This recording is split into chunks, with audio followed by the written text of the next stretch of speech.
Hey guys, and welcome to the beautiful carnage of the Clan War Cup. I'm a Rubber Ducker War, and I'm going to be bringing you guys a clan war between Extreme Meme Team, Team Number 2 as I have dubbed them, and the Might of EC. Now, you may have seen that I've played some games recently up against EC's very own Green one of my favourite people in the community, and I believe he is representing today as well. We got 3 2v2s, 1 3v3, and a bucket ton of 1v1s as well, rounding out to a grand point total of 15 points. So you can win 15 points today. 1v1s are worth 1 point each, 2v2s are worth 2 points each, and 3v3s are worth 3 points each. Now, both XMT and EC need to be on the top of their game today. Both of them lost their opening group games, so this is kind of do or die. They can't really afford to make any more mistakes. They need to come out swinging and go real hard at each other. Now, you may be wondering, Ducky, you did an XMT clan war literally just yesterday. Well, they've entered 2 different clans today, which I've dubbed Extreme Meme Team 1 and Extreme Meme Team 2, just for the sake of kind of clarity, but they are going under the names Extreme Meta Tryhards and the traditional Extreme Meme Team. This is the traditional one, who I think are playing a bit more chilled in the tournament, not going super tryhard at it, just for having fun, bringing their memes as XMT are known for, but that does not mean that they're not going to be going for the win, and with some glorious builds to boot as well, I'm sure. Up first, we have Uncle Gant leading the battle lines, alongside Gobbo Slayer, the champ himself, taking on Francis and Baked Duck, who's actually also known as Chosen One. I love the change of name in recent times. That's from our 2v2, I think. Or no, 1v1, so in our best of 7. So we're kicking off with a 2v2 before moving to a 1v1, then a 3v3, 2v2, and then it's 1v1s all the way home after that. Hope you guys are all good. Hope you guys were excited by the earlier trailer. I have muffins and lemonade. I am so ready. What's up, Juros? Hope you're all good, champ. Mr. Way as well. There once was a clan of Warhammer memes. The name of the clan was Extreme Meme Team. The orcs cried war and the memes died down hold. My dank memes hold. Oh, your memes hold for sure, for sure. What's up, Zypher? Hope you guys are having a good day today. I'm going to pop in a quick little question first, or a little poll in the chat. So let's get that added. Did you enjoy the latest trailer? So there was a cafe trailer dropped out today. Let's see if people enjoyed it or not. We'll do yes. No. And meh. Honestly, I enjoyed the trailer quite a bit, did a reaction to it, chucked it up on the channel as well, and I was really happy with the Earthbenders. That's basically the main thing I'm hyped up for about Cafe, at least at the moment. Let me make sure I got rid of the screen blocker yet, nothing on the screen. So let's hop into this first game, which shall be a 2v2, and let's get it cracking. Let's get it cracking. Oh, a big fat juicy stretch to keep us nice and going. What's up, CJ? How's it going, champ? Hope you're all good today, man.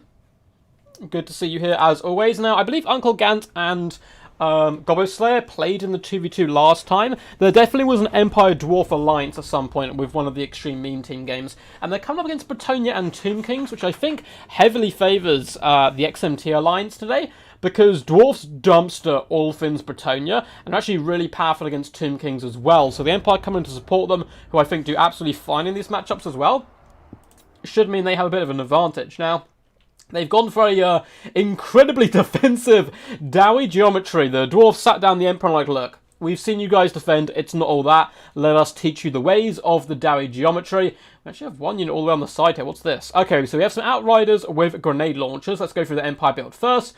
A load of swordsmen, and it looks like the Empire being kind of shoved to the back a bit. It's like, yeah, you guys protect the rear, we'll handle the front, screams the dwarfs. So there's a mixture of swordsmen and halberdiers guarding the rear and flanks. We do have some handgunners as well, so some long-range presence coming in from the Empire double handgunner, and actually triple handgunner with the Sterlinder's Revenge in the middle. Oh yeah, I don't get to see these guys terribly often. They're actually very, very powerful. Regiment Renowned Free Company Militia with some decent armor-piercing missiles, and if you do tangle them up in combat, they can dish the pain back with their rather legendary cutlasses.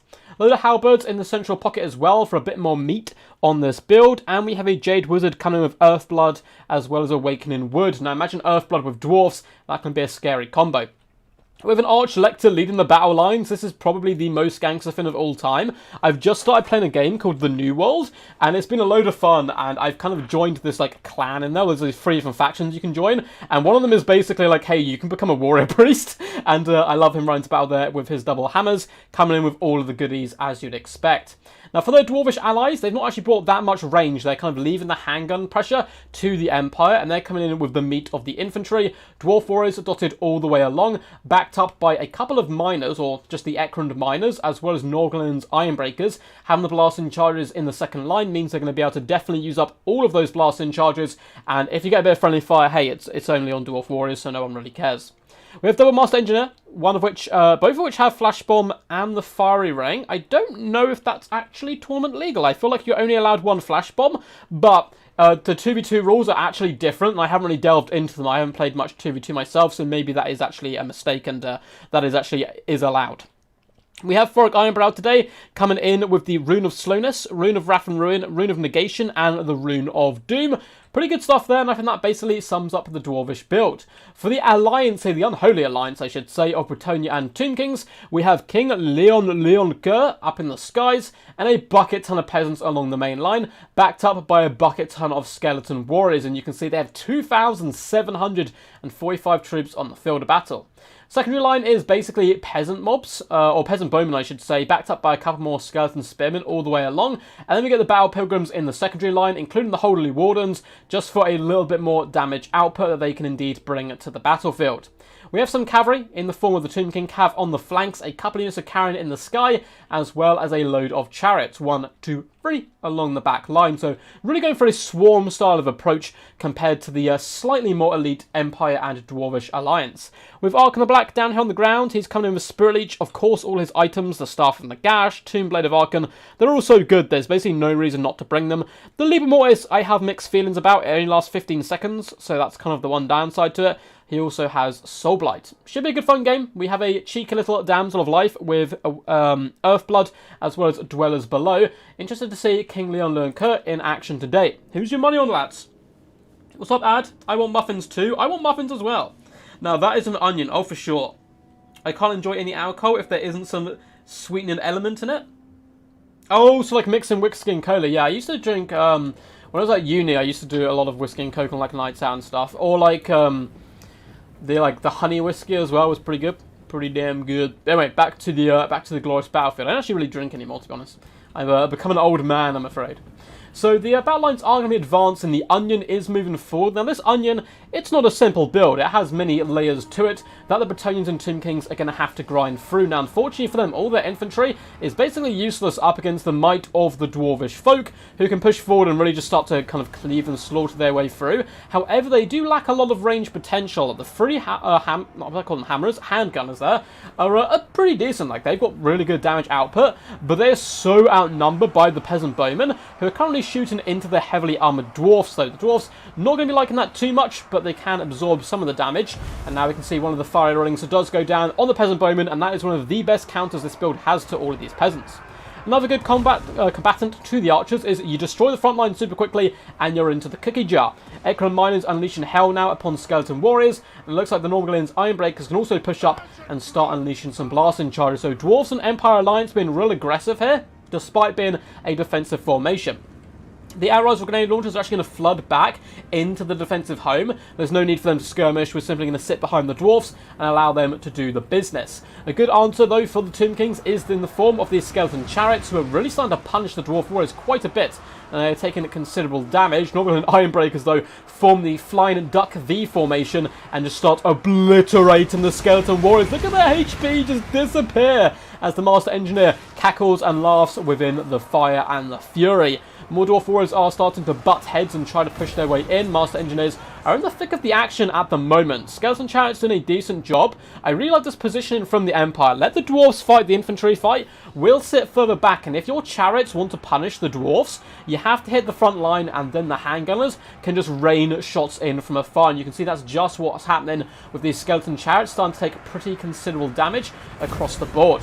However, the Sterling's Revenge have been caught up by some Skeleton Spearmen. Good pressure here by the EC lads, driving their way into the Onion here. Although the distance Ark and the Black is just kind of vibing, King Leon Kerr is going to be taking a bit more of an aggressive stance in the battlefield, coming down with the Sword of Corone and trying to snipe out the Arch-Lector, who he himself is being buffed by the Rune of Doom, so he should be able to give it back to him relatively effectively. Grand Shield of Faith goes down, Earthblood goes down, and he is tanking at the moment despite the debuffs. Look at this Chad of the Empire, trying his little hardest, although he's getting kind of punted around a little bit. That does unfortunately tend to happen to foot characters. A lovely little flash bomb goes down on the King, and the Arch-Lector should be able to strike back relatively effectively.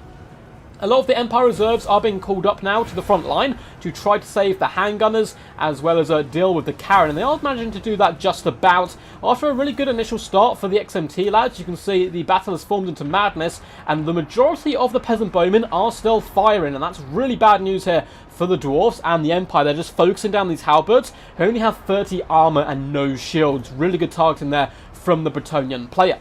So the Dwarf advance has kind of stalled. They still have the Ironbreakers, of course, who are absolutely tanking huge, but they can only be in so many locations at one time. Likewise, the same with Thoric and these double Master Engineers. Arch-Lector is coming back here to help clean up the back lines alongside the Sigma Sons, who are almost as holy as him, and he's having a whale of a time. He should be able to dish out the pain to these Skeleton Spearmen, absolutely no problems, and it looks like the handgunners for the most part have been saved right now by the Empire player. The Dwarfs continue to push aggressively, but they don't want to overextend, and you can see they're kind of falling back a little bit to try to save their ally.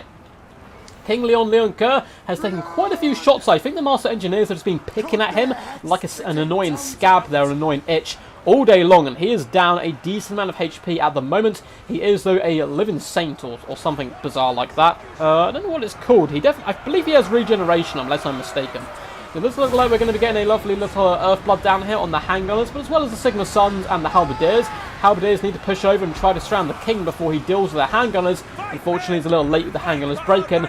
Lovely use of the Shopti Summon in the back to once again try to beat down the Empire range forces. The chariots do seem to be going down. Another well-placed flash bomb is going to work perfectly in conjunction with the Halberdiers. The slowed down chariots won't stand a chance against the anti-large Halberdiers there, who are doing a pretty solid job all round. We do have a load more blasting charges coming in, rinsing the Skeleton Spearmen, I'm sure, and all of those restocks have been given to the Ironbreakers, who are currently up to 232 kills, and they have lost one model. Absolutely insane there from the Norglens. Peasant archers are basically been allowed to completely fire and use up all of their ammunition. One unit's been forced back, another has shattered, but so many arrows are coming in. Looks like they're trying to snipe out Thoric Ironbrow now, even with a Spirit Leech, which is probably a bit misplaced, because he has so much magic resistance, particularly when he's on his chair. Probably better dropping that on a Master Engineer or the Empire Leader, if the Empire Leader is in fact still with us. Handgunners are constantly on the run. It looks like King Leon Kerr is basically back up to full health as well, which is very scary. Nice little cheeky Rune of Doom goes down on the Bow Pilgrims, trying to assist the Swordsman and Longbeards. Thoric Ironbrow is going to be strutting his stuff into the enemy battle line now. Should be able to overwhelm them. Now, if we take a big overarching view of the battlefield, it's become a bit of a mess with the Extreme Meme team, the Empire Dwarvish Alliance, pushing really aggressive initially, and now defending and being actually pulled all the way back, trying to protect their ranged units, and I don't think they can actually protect them. But despite that, the battle seems to be going rather well for them, and you can see the handgunners are basically all broken. Horsemen doing a good job, but at what cost has this come to the Tomb Kings? Almost all of their chariots are dead. Their infantry is in absolute abysmal condition, and oh, the Arch-Lector comes in with some lovely strikes, up to 45 kills, not bad on the Chad there. Now, Ark and the Black is relatively healthy. King Leon Kerr is kind of the main answer to the remainder of this build right now. But Thoric Ironbrow likewise is very tanky, and the ammunition is waning super low on these peasant archers, basically down to nothing. A lovely big air of effect spell has gone down here. It looks like it's the Sword of Corone, lowering the armor and melee defense of all of these troops. A fiery ring is roasting some battle pilgrims there. They are getting that lovely physical resistance. That won't help them against magic. And the King is back. He's coming back for the rematch of him and the Arch-Lector. And it's a similar situation. He is doing more damage, but the Arch-Lector is refusing to back down, and is also getting sent to the ground quite a bit, which is going to stop him from actually taking damage. And elsewhere on the battlefield, it's looking a little bit desperate right now for the Tomb Kings and Bretonnians. They need to start sniping these characters as a kind of answer back in. If you're ever losing a game of Total Warhammer, try to snipe the enemy general. It can turn games on their head. Sigma Suns are returning, as are some Halberd units, back into all the battles kind of being pulled in to this one big engagement down on the ground, and there is just Empire State troops all over the place, and Frolic Ironbrow has come to join the party. Now, King Leon Lernker is basically full health again, which is good news for him. He probably wants to float out over here and start assassinating these Master Engineers, and that's just what he does, swiping down and ping-ponging them around amongst the peasant bowmen. Ark in the Black does unfortunately miscast. Of course, Frolic Ironbrow is nearby, so that may have been the reason why. And he's not the type of character to carry a game on the back of his head, basically, at the end of the game. But the King of Lernker certainly is one of those characters. He's dropped his missile resistance and magic resistance there for a short time, but is also kind of struggling to get out of the mass now. Ironbreakers have really solid mass, able to pin in large creatures, and they're nearly on 400 kills, and they've only lost 4 models. This is absolutely absurd work today by the Norglin Ironbreakers. Frolic Ironbrow receives a Spirit Leech once more. The Archlector is there for the taking if the king can get back up in the sky, but he is kind of standing alone. We have a few peasants who have run out of ammunition. We have some Spearmen at arms. The Tomb Kings are nowhere to be found. I think the Tomb Kings just have Ark on the Black left, and he's not looking too great either at the moment. So the Empire Dwarvish Alliance, the famous alliance of new, actually, it's not that old. They've kind of become friends in recent times. Are doing a really solid job. Really solid job so far. Archlector is vibing with the homies, just surrounded by a load of halberds in case the king does come for a snipe. Now, all the dwarf player really needs to do is take these master engineers and just focus the king. Force him to land and come to these final confrontations. He does indeed come in. I believe a rune of slowness is going to go down on him, a master one in fact. He does actually terrify the Archlector away, but this should buy time for all the halberds to enclose and try to snare him. We see a flash bomb as well. His speed is currently down to 10. That is so slow. That is horribly slow. That's Frodo climbing out Mount Doom slow, and he's on a giant creature right now.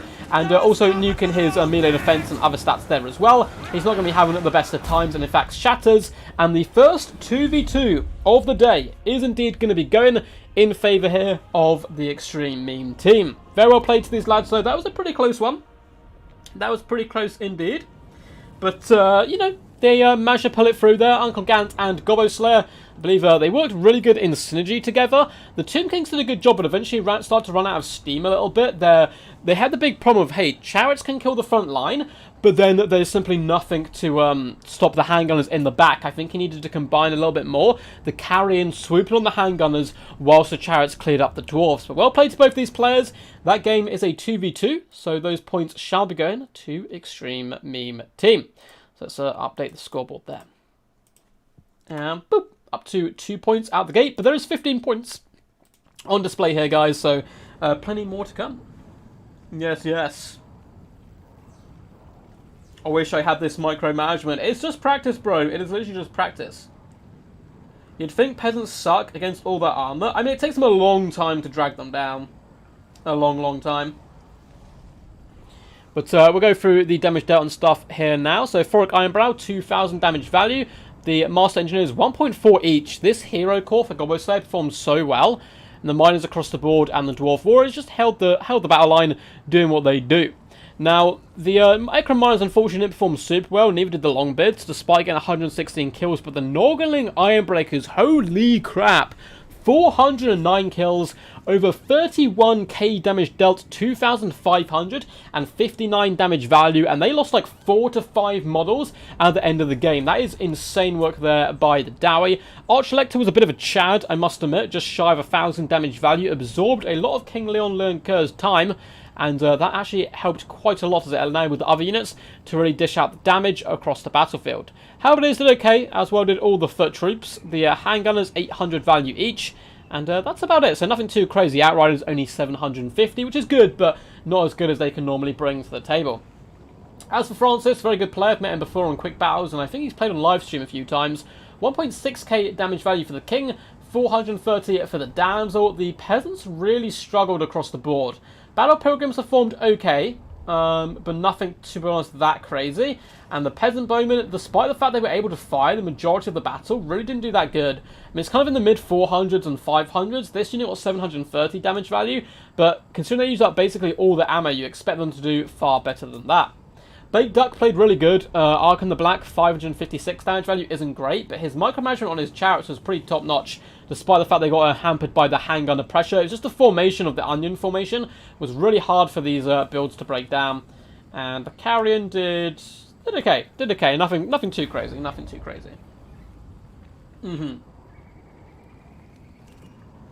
What did Nordlings murder? Literally everything. They just murdered everything they touched. They just killed so many units. Just wiped out a load of troops there. Up next, we will be going into Uncle Gant once more, who we've already seen today in that 2v2. He shall be leading the Warriors of Chaos up against the Crow Pep of the Dino Boys. Should be fun. Looks like Steve and Boris are still rocking that top damage title. Duros, I've actually cast the Steve game. It will be coming out probably on Sunday, though. I've done a load of games in advance. So Sunday or Monday, that game shall be coming out, and it's some pretty impressive stuff. Pretty impressive stuff for sure. So up next, we have the 1v1. Let's hop into this and enjoy.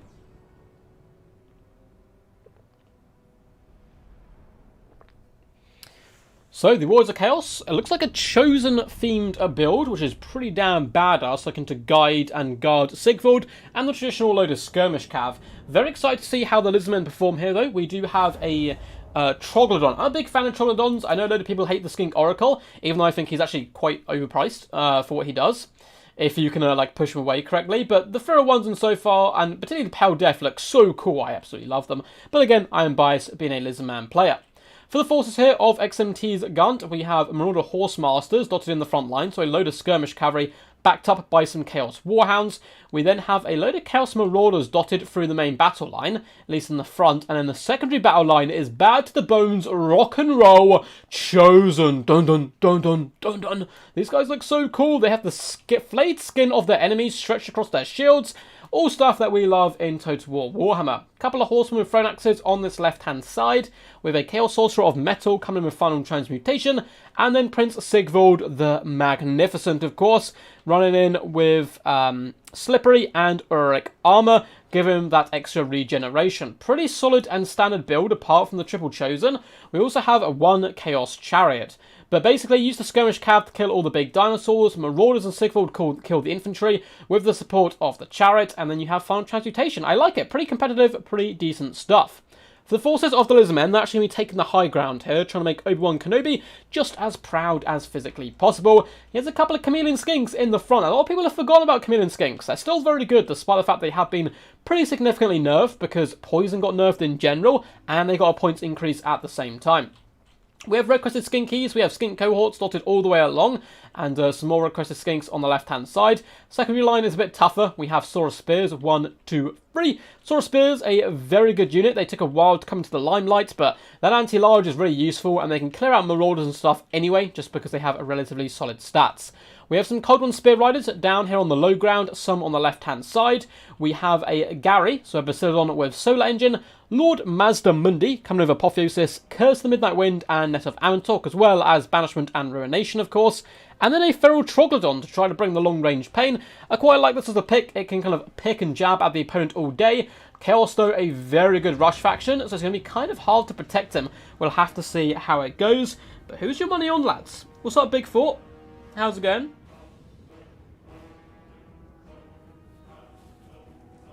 I at you in Ducky's Gen chat now. Oh no!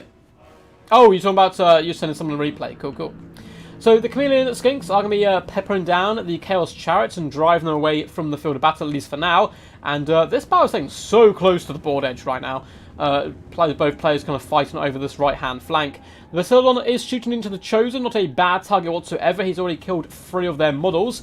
And also firing out the Chaos Sorcerer of Metal wouldn't be the worst idea. I really like Solar Engines. They do daze their opponent as well once they hit them, lowering their stats, so they're pretty useful in duel situations.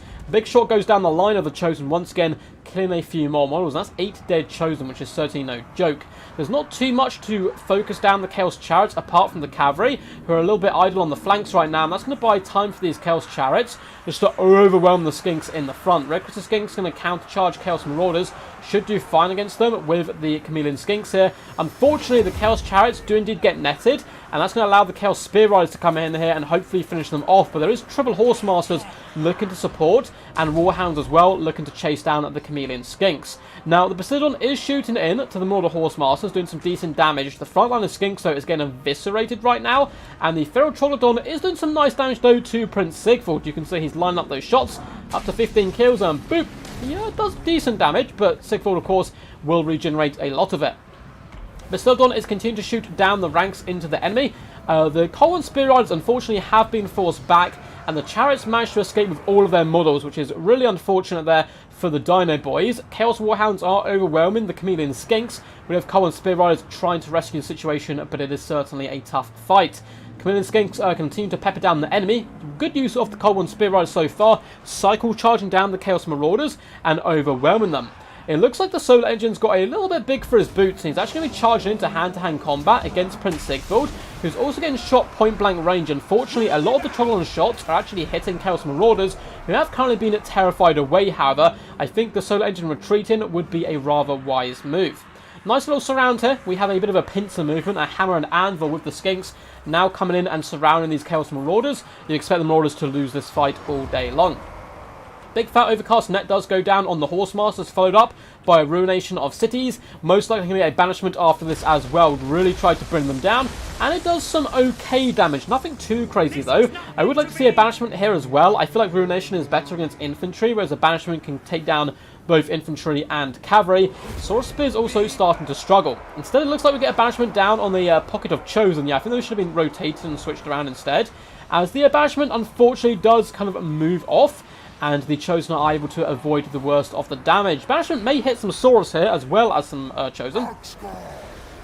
It's looked like it's just clipping a few of the units, nothing too special. Prince Sigvald is very beat up at the moment, but still he continues to scrap. Feral Troglodon and the Bastiladon have both moved back at the moment just to try to support each other a little bit. One shoots while the other runs, and so on in a kiting maneuver against Prince Sigvald, but he is so hard to kite. He is disgustingly tanky. Sword Spears are trying to push back, but there's a lot of skirmish cav left on the battlefield. Lord Master Mundi is basically full health. It looks like Colin Spear Riders are accompanying Chameleon Skinks to try to beat back the Horsemasters, but Horsemasters are honestly relatively solid in combat for the most part. The Shield Wall of Chosen is continuing to push forward and annoy and harass the Bastiladon as well as the Feral Troglodon. Chameleon Skinks continue to pepper down Chaos Chariots now. Not a bad target, they have decent armor, but you can poison them, slow them down, and then pray that the Cold Spear Riders will be able to ensnare them and finish them off for good. Feral Troglodons come quite a way. We definitely see these guys consistently shooting Sigvald. If you're going to snipe him, you have to snipe him. You can't kind of shoot and come back to him, because as you can see, he is regenerating a bucket ton at the moment. Horsemasters and Thronaxes have a load of ammunition. This is really bad news for the Lizmen coming into this later stages of the game, though there are some Chameleon Skinks here trying to counter skirmish where possible. Big fat Curse of the Midnight Wind goes down, trying to support the Saurus Warriors as well as the Cold Spear Riders, who did a little bit of hit and run. There's still 56 Chosen here though, and they'll cleave through Saurus Spears despite the debuffs. They really don't give a damn. Feral Troglodon does get some, trying to get those attacks in on Sigvald, but again, the Chosen are like pin their bullies on the line for their Liege Lord, and Prince Sigvald is managing to tank and survive quite a bit of this. Lord Master Mundi struggling to escape. He does have some Cold Spear Riders who can come in and support, however. The Solar Engine is going to waddle up a little bit more to engage the enemy. There's not much left to deal with the Horsemasters. That's a big problem. Chameleons are trying to whittle down their numbers, but all he has left is real kind of big single entities and cavalry. And a load of that cavalry, oh my god, the Solar Engine had some beef. 1, 2, 3, 4, 5 of his own units killed there with one blast of the Solar Engine. That is a bad Solar Engine indeed. Prince Sigvald is starting to get a little bit low, dwindling on his HP right now. It looks like we're going to get an overcast net come down just to try to allow Lord Master Mundi to escape, maybe followed up by a ruination or a banishment. We do get the ruination. This needs to be a big ruination right now for the Dino Boys, and it looks like it was okay, pretty decent. Caught a quite hefty amount of Chosen as well as the Marauders. I'd love to see a banishment follow up as well. Get both those spells down, start to break these units with this sheer amount of damage. Then your little Skinks can chase them off. And this battle may be turning back in favour of the Lizardmen. It is just these Horsemasters who give me a really bad feeling. And it looks like the Prince Sigvald is trying to hunt down the Feral Troglodon, who gets hit by an overcast final transmutation, Cold Spear Riders were able to escape though, and that's not going to do the hugest amount of damage. It'll do decent work. Bounce power is though pulling in favour of now the Warriors of Chaos. So their Horse Masters unfortunately are caught and broken. That is a disaster right now for the Chaos Boys. These guys need to rally and come back. There's not that much infantry left whatsoever. The Feral Troglodon has decided I can take on Sigvald in combat. Unfortunately, buddy, I don't want to break it to you. You can't. Maybe with the Chameleon Skink support, but the Troglodon, yeah, needs to kite back right now. Sigvald is indeed at his healing cap. Very close game. Well played to these two competitors so far. Looks like Lord Mazdamundi is absorbing a lot of that damage. I think he still has one banishment, if I'm correct. So, popping a banishment on this unit of 50 Chosen could turn this game around.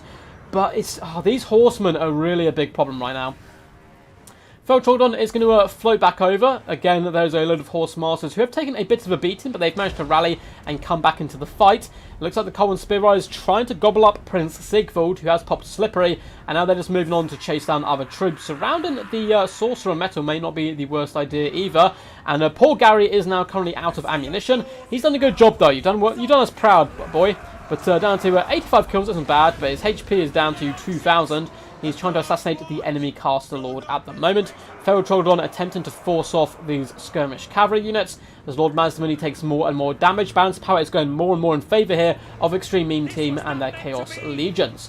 Cold Spear Riders do manage to, it seems, help the Bastiladon actually break that Chaos Sorcerer, who is currently terrified. Troglodon comes in, we get an Apotheosis on the Bastiladon. Now, Troglodons are actually pretty solid melee combatants. They don't have Frenzy and Anti-Large, but apart from that, they are basically Carnosaurs. Lord Mazdamundi is absorbing all of those throwing axes. He is a rather thick toad at the end of the day. And in comes that last banishment on the Chosen, trying to get all 50 of them. We'll see how much work this does. And that is some solid HP damage, but unfortunately it is starting to rotate away. Chosen losing quite a few models here. Prince Sigvald down to just 986 HP is tanking the three single entities at the moment, particularly with all of this throwing axe support coming in. Even the Chameleons are being forced into engage in combat. Might be worth sending them over on the Horse Masters, just trying to get them to waste ammunition. It looks like, unfortunately, did the Troglodon die? No, the Troglodon's still alive. The Bastiladon's being kept in this by a well-placed shield of the old one. Sigvald has been pushed out of the harm's way, though, a little bit by the Troglodon, and is down to about 800 HP himself. Chameleon Skinks continue to fight. A lot of the Chosen are starting to get terrified away. Maybe if they can assassinate the Prince, there is hope. Particularly if he can net these Horse Masters down, the ones that still have ammunition, and finish them off for good. The Lizardman player is scrapping like his life depends on it. Does he have any more troops who can come back? I mean, there's some Sword of Spears, but they're not going to rally. No, it's basically what you see is what you get. And the poor Soul Engine is unfortunately just being kind of hunted down by Throne Axes right now. He's starting to waver. Lord Mazdamundi's starting to waver. He does eviscerate a few Chosen. And the Feral Troglodon trying to get the ultimate prize of Prince Sigvald's Boutte, who is down to 1 hit point. He does die just as the army of the Lizardmen shatter. So he goes down in the end. The Troglodon did get his meal. He was hunting him for like 50 years. 50 years he was hunting him. And right at the very end, he does indeed manage to get him. Awesome game, though. Well played to these two champs. Crowpep, you did the old ones proud, man. You really did. Uncle Gaunt is certainly no small opponent. And I actually think this is a bit of a bad matchup for Lizardmen in the current state of the game. I think it was good for Lizardmen for a long time, but currently it is a little bit Chaos favoured. So you did really good. You made it very close. I love the Feral Troglodon pick. I really do love this. It's 2,956 damage value, just shy of the 3k mark. That's some really impressive work. 13k damage dealt, 79 kills. Now, the Bastiladon with Solar Engine, 1,869 damage value, 10k damage dealt, 85 kills. These guys kind of carried the squad for the Lizardmen. Some good play with the Common Spear Riders, 940 damage value, 420. The Chameleons did okay. Source Warriors across the board and Red Crested Skinks. Yeah, the infantry, nothing too crazy to write home about, really. 1.3 on Lord Mazdamundi. I do like to see him in his basic form, because we're so used to seeing him on Zalak. It is kind of cool to see that he is still pretty functional on his little chair there. For the Extreme Meme Team forces, Prince Sigvald, 1.3k damage value. Basically spent the majority of the time just absorbing damage, and that's kind of what Sigvald does. And he's a big pain in the butt. Eventually he fell, but it was, alas, too little too late. The Chaos Sorcerer Metal didn't do too much either. I think one final transmutation was pretty much all we got. The Marauders did okay across the board. Relatively decent kills. The standout here being 600 damage value. And the Chosen. 137 kills, 53 kills and 159, 1.2k damage dealt, 850 and 990. The chariots didn't really, unfortunately, fare too well. Neither did the warhounds. But the thing that won it for the Wars of Chaos, and this is so often the case in current tournament scene, is the skirmish cav. 1,315 damage on a unit of throwing axes. The other unit, though, only 394. Horsemasters 500, 576 and 655 damage value. Okay, mainly came from this main unit, but they still had a load to give at the end and a decent amount of ammunition. What's up, human boy? Yes, yes. How's it going, buddy? Hope you're all good, man. Hope you are indeed all good. Quack, quack. What's up, Davina? Hope you're all good today. We're actually going through some XMT versus EC Clan War goodness, so hope you guys enjoy. Let's move on now to the next game. So, that is going to be yet another point for the Extreme Meme team, team number 2. Let's update that scoreboard. Boom. There we go. It's been 3-0. And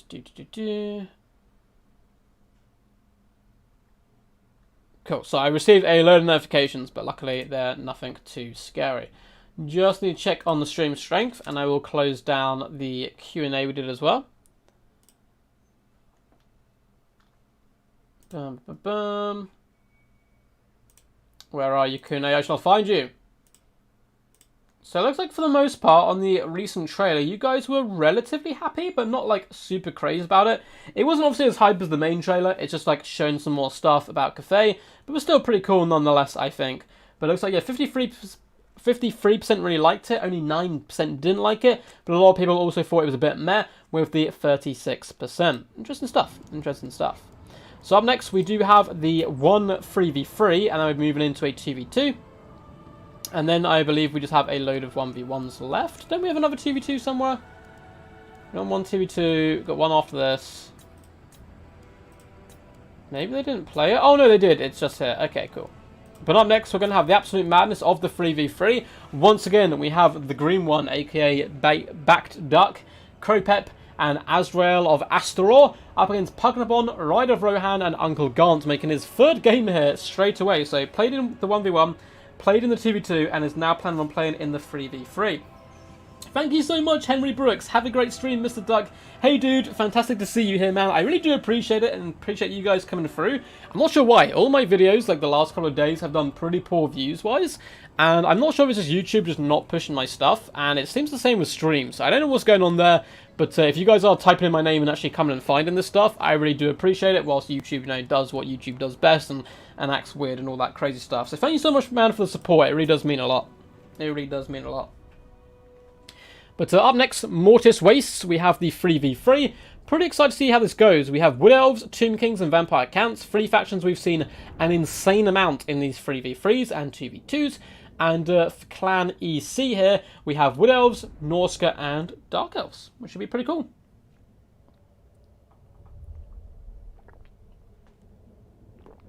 Let's have some glorious water to keep us alive. Nice bit of a stretch as well. Been sitting down quite a bit today. And let's get ready to lumble. I'm very excited for this game.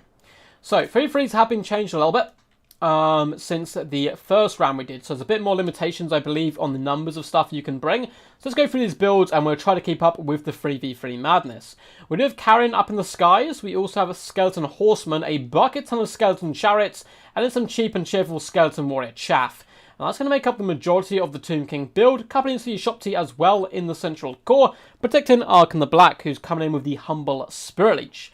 For those undeadly allies, the Vampire Counts, we do have a Corpse Cart. We have, is this double White King? Yeah, 2 White Kings down on the ground.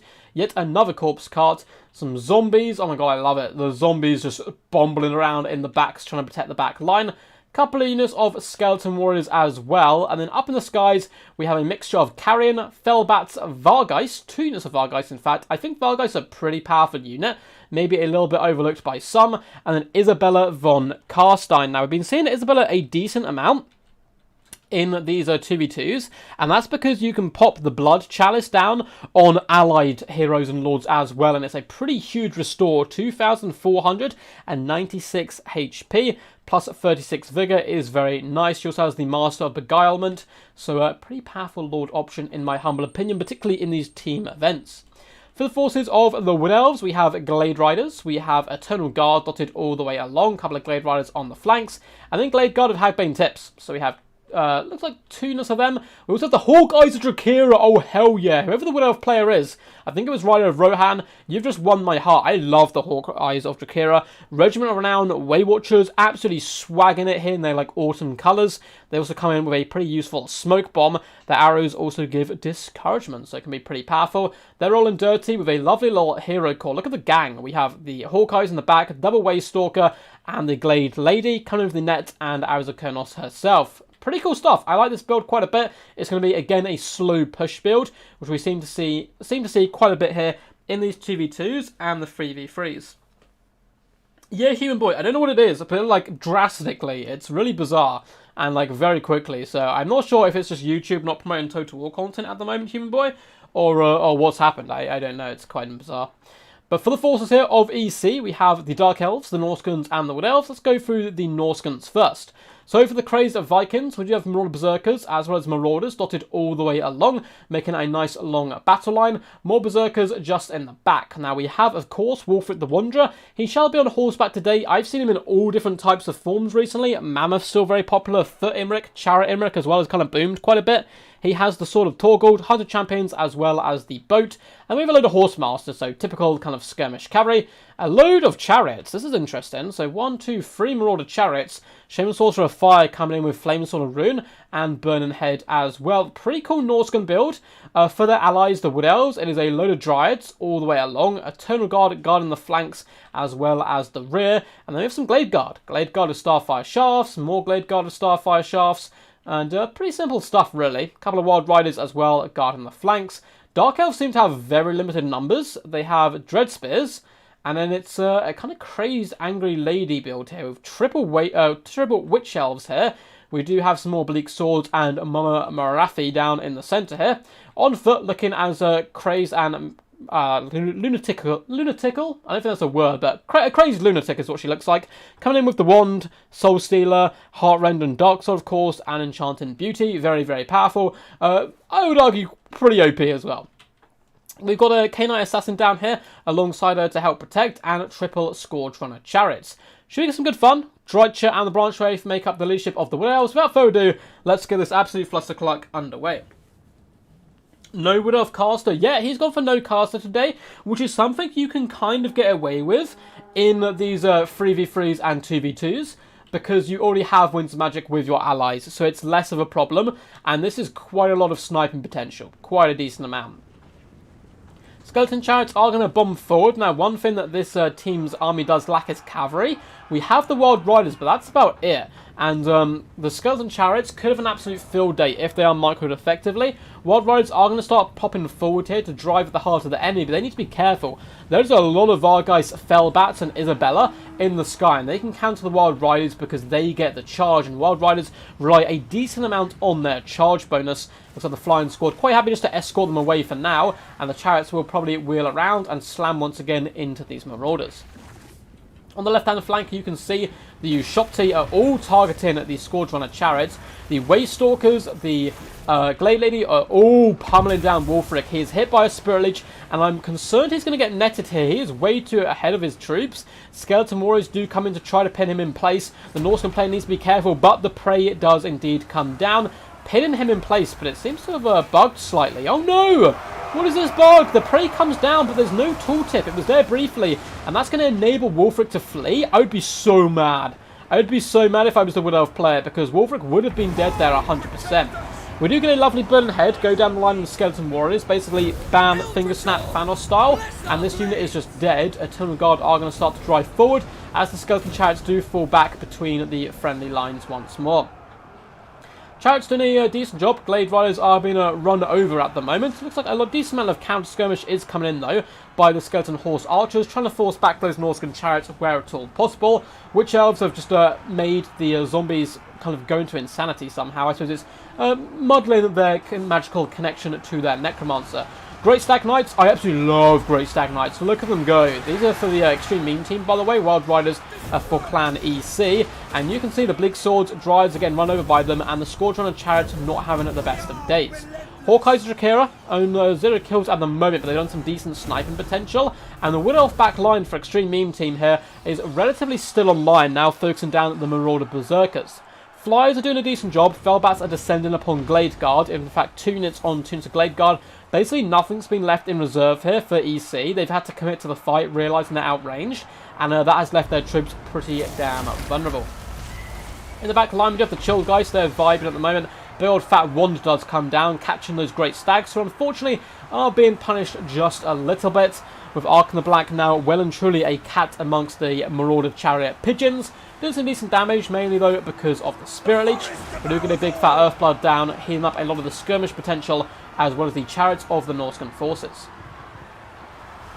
You can see Arrows of Colonels are currently coming after Marathi. They've been staggered one after the other, so if she gets knocked down, it doesn't matter. If you fight all 3 in one go, only one will really connect, and she gets moved out of position, but you can see they're staggering those Arrows of Colonels to ensure they connect and do some decent damage. Things that are going really good here for EC are these Witch Elves, who have really slaughtered this right-hand flank. You can see Berserkers are starting to pour through the gap, Eternal Guard, Witch Elves, and they're now rotating around to try to clear out the Ushopti and this annoying little kind of firing range that XMT set up with the Glade Guard, Waystalkers, and Ushopti. However, as they push in, there are some rallying Glade Guard who can pour on that fire damage into the Witch Elves, and a load of zombies to try to bog them down. But Berserkers are doing a good job as well, pushing through here and trying to overwhelm. I think XMT had the better of the early stages of the game, but EC are really coming back into this now, and a beautiful Burning Head once more goes down the line of Glade Guard, roasting that unit and doing some pretty considerable damage to the Hawkeyes, who are currently rampaging into the Witch Elves. Their eyes are kind of changed into love hearts, and they're charging forward. Looks like we are going to get a little hill going down here on the K-Knight Assassin as well as the Witch Elves. Ushopti are in a big problems. They're out of control. The Summon Ushopti are in here to try and help and support.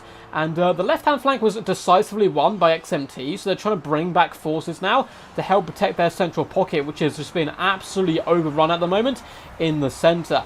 Now, the Vargheists have dived down onto the Dryads, should be able to finish them off and clear up the pressure coming in from this flank. Isabella von Carstones are very healthy, Ark in the Black's very healthy, and so is the Glade Lady. So all of the XMT Lords are doing a pretty decent job. I don't know where Wolfric is. I don't know if he just died, which is quite a big possibility. And I don't see many of their generals actually around at the moment. I'm sure they are in here somewhere. We can see Drycha still going strong. Where's the other Lords? Where's the Lord and the Rider? Where's Marathi? I actually don't know. I generally can't find the Lords. Maybe they've lost all of them. I mean, those Waystalkers apply so much good long-range pressure, it really can snipe out a considerable number of troops. The Isabella von Carstein's doing fine. She does indeed have Dance Macabre popped on her. Likewise are the Vargheists, just helping them clear up all this pressure. You can see this right-hand flank is now completely secure, and they can just turn and start to bring the pain to all of the other enemies, re-rotating their forces. Waystalkers and Glade Lady still have decent ammunition, and their entire job, just shoot characters. Shoot characters all day long, and it's so powerful in this 3v3 format. K-Knight Assassin is having to fall back at the moment. There's a decent amount of skirmish cavalry left alive for the Norscan troops, but it does look like XMT are on fire today, and they needed this victory. Remember, they lost their first group game. This is XMT 2, by the way. They lost their first group game, so this was a must-win, and they're pulling out all the big guns right now. It's going to be dragged out a little while longer, I think. Bounce Pad's not quite at army losses, but all of their characters are dead, and that's a massive problem for them. Assassin goes down, army losses kicks in, and XMT do take the 3v3, and the 3v3 is pretty huge. 3v3 is worth 3 points, so it's an absolutely pivotal game. Wait, is this on beta or not? No, this is not on beta because the beta came partway through this round. All rounds going forwards will be played on the beta, but not this one, I'm afraid. I love Chariots, man. Chariots did really good work for sure. For sure.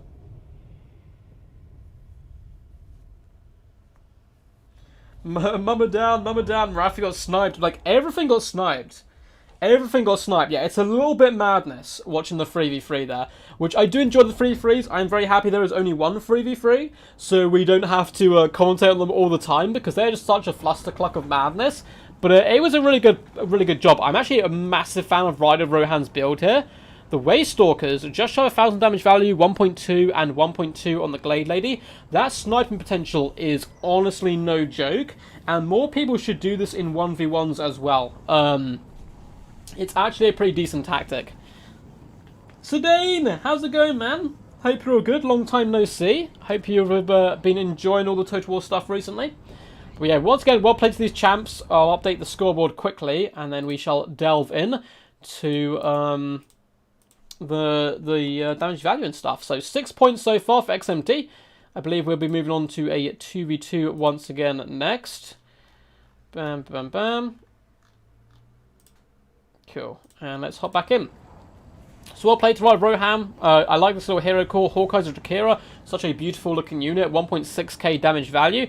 Tunnel Guard did okay. Nothing too crazy. It held the line. And the Glade Guard did a solid job. Just shy of 950 damage value on the Great Stag Knights. But the range potential was really there. Now we're going to kind of go through this quite quickly. We do more in-depth kind of end-game analysis of the 1v1s. Because obviously there's a lot of units there. 1.4 on Arc in the Black is a solid damage value. Of course, he'll always get that with his Spirit Leech. The Skeleton Chariots did solid. I mean, the kills, 83, 128, 46, 45. Damage value was 600, 930, 500, and 400, which doesn't seem insane. But they did a real big job here of clearing out the enemy front line and the chaff, which allowed the range units to really shine. I mean, Skeleton Horse Archers didn't do massive amounts. Shot a Great Bow, both 1,000 damage values, pretty solid. Now, undead combinations, Tomb Kings and Vampire Counts is so popular because of the healing they can do to each other. Isabella, what were you doing all day, my lady? 300 damage value is not much whatsoever. White Kings are both about 700 value, holding their ground down a little bit. Zombies do what zombies do best, hold the line then die. And nothing else did absolutely crazy, to be honest. I mean, Vargeist, 1,300 damage value and 600 is not bad. But more just to block in the enemy and again allow Ryder Rohan and Pokemon's range troops to win the day. I do quite like this Wood Elf build coming in by Crow Pep here. Dreicher, 650 damage value, only 400 on the Branch Wraith though. Tunnel Guard didn't do amazing, neither did the Dryads, just getting shut down by the Chariot presence. Those Glade Guard did really good, 660, 830 and 760 damage value. Wild Riders, one unit got 1,000 damage value, the other really did indeed struggle. For the mighty green one, the baked duck there, or the backed duck, we have Wolfred the Wanderer, 250 damage value, 730 on the Shaman Sorcery. Wolfred got like his like slapped. He got slapped early on so hard there, unfortunately. 730 damage value on the Shaman Sorcerer, and Marauders and Berserkers across the board did okay, but like nothing too crazy. And the Horse Masters really did carry their weight though, 1,000 damage value and 500. Marathi, only 500 damage value, 400 on the Assassin. We normally see Marathi coming with way more value than that. I do like bringing her on the ground now. Now, saving grace for Clan EC here with these Witch Elves. 110, 117, and 27 kills. It is pretty decent, and they managed to grind their way through that flank and then try to push into the enemy back line, but alas, it was not enough in the end. So moving on now, we will be looking at the next game, which is a 2v2, and then we have a bucket ton of 1v1s to look forward to afterwards. This is going to be Azrael of Astaroth and Crowpep once again, taking on XMT's Von Karstein and Ryder of Rohan. Let's have a little break and a little sip of my drink.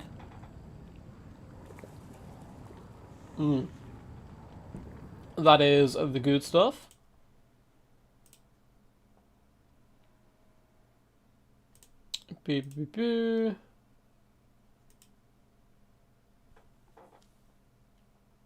I've just seen the battle you sent in way with Imrik getting 9k damage value. That is absolutely wild. That is wild and I love it. I love it. Rip Marathi, yeah, Marathi got slapped, I'm afraid. Same with Norska. This is going to be a good fun one. Good fun one. The Skaven Undead Alliance is actually pretty common in 2v2s. You use the Undead to block in the enemy, and then you just bring in an absurd and unholy amount of range firepower from the Skaven. Dark Elves and Bretonia is an interesting combination. I think both can work relatively well as aggressive factions. So that's what we're most likely going to see is an aggressive push here from the XMT lads. And it's going to be fought on Eschen, which is a pretty cool map. Pretty cool map all around. So let's have a little look-see here and see what the builds do have in store for us. Just as I say, hey, Dark Elves and Bretonnians can go really aggressive. We actually have a Quad Reaper Bolt Thrower build.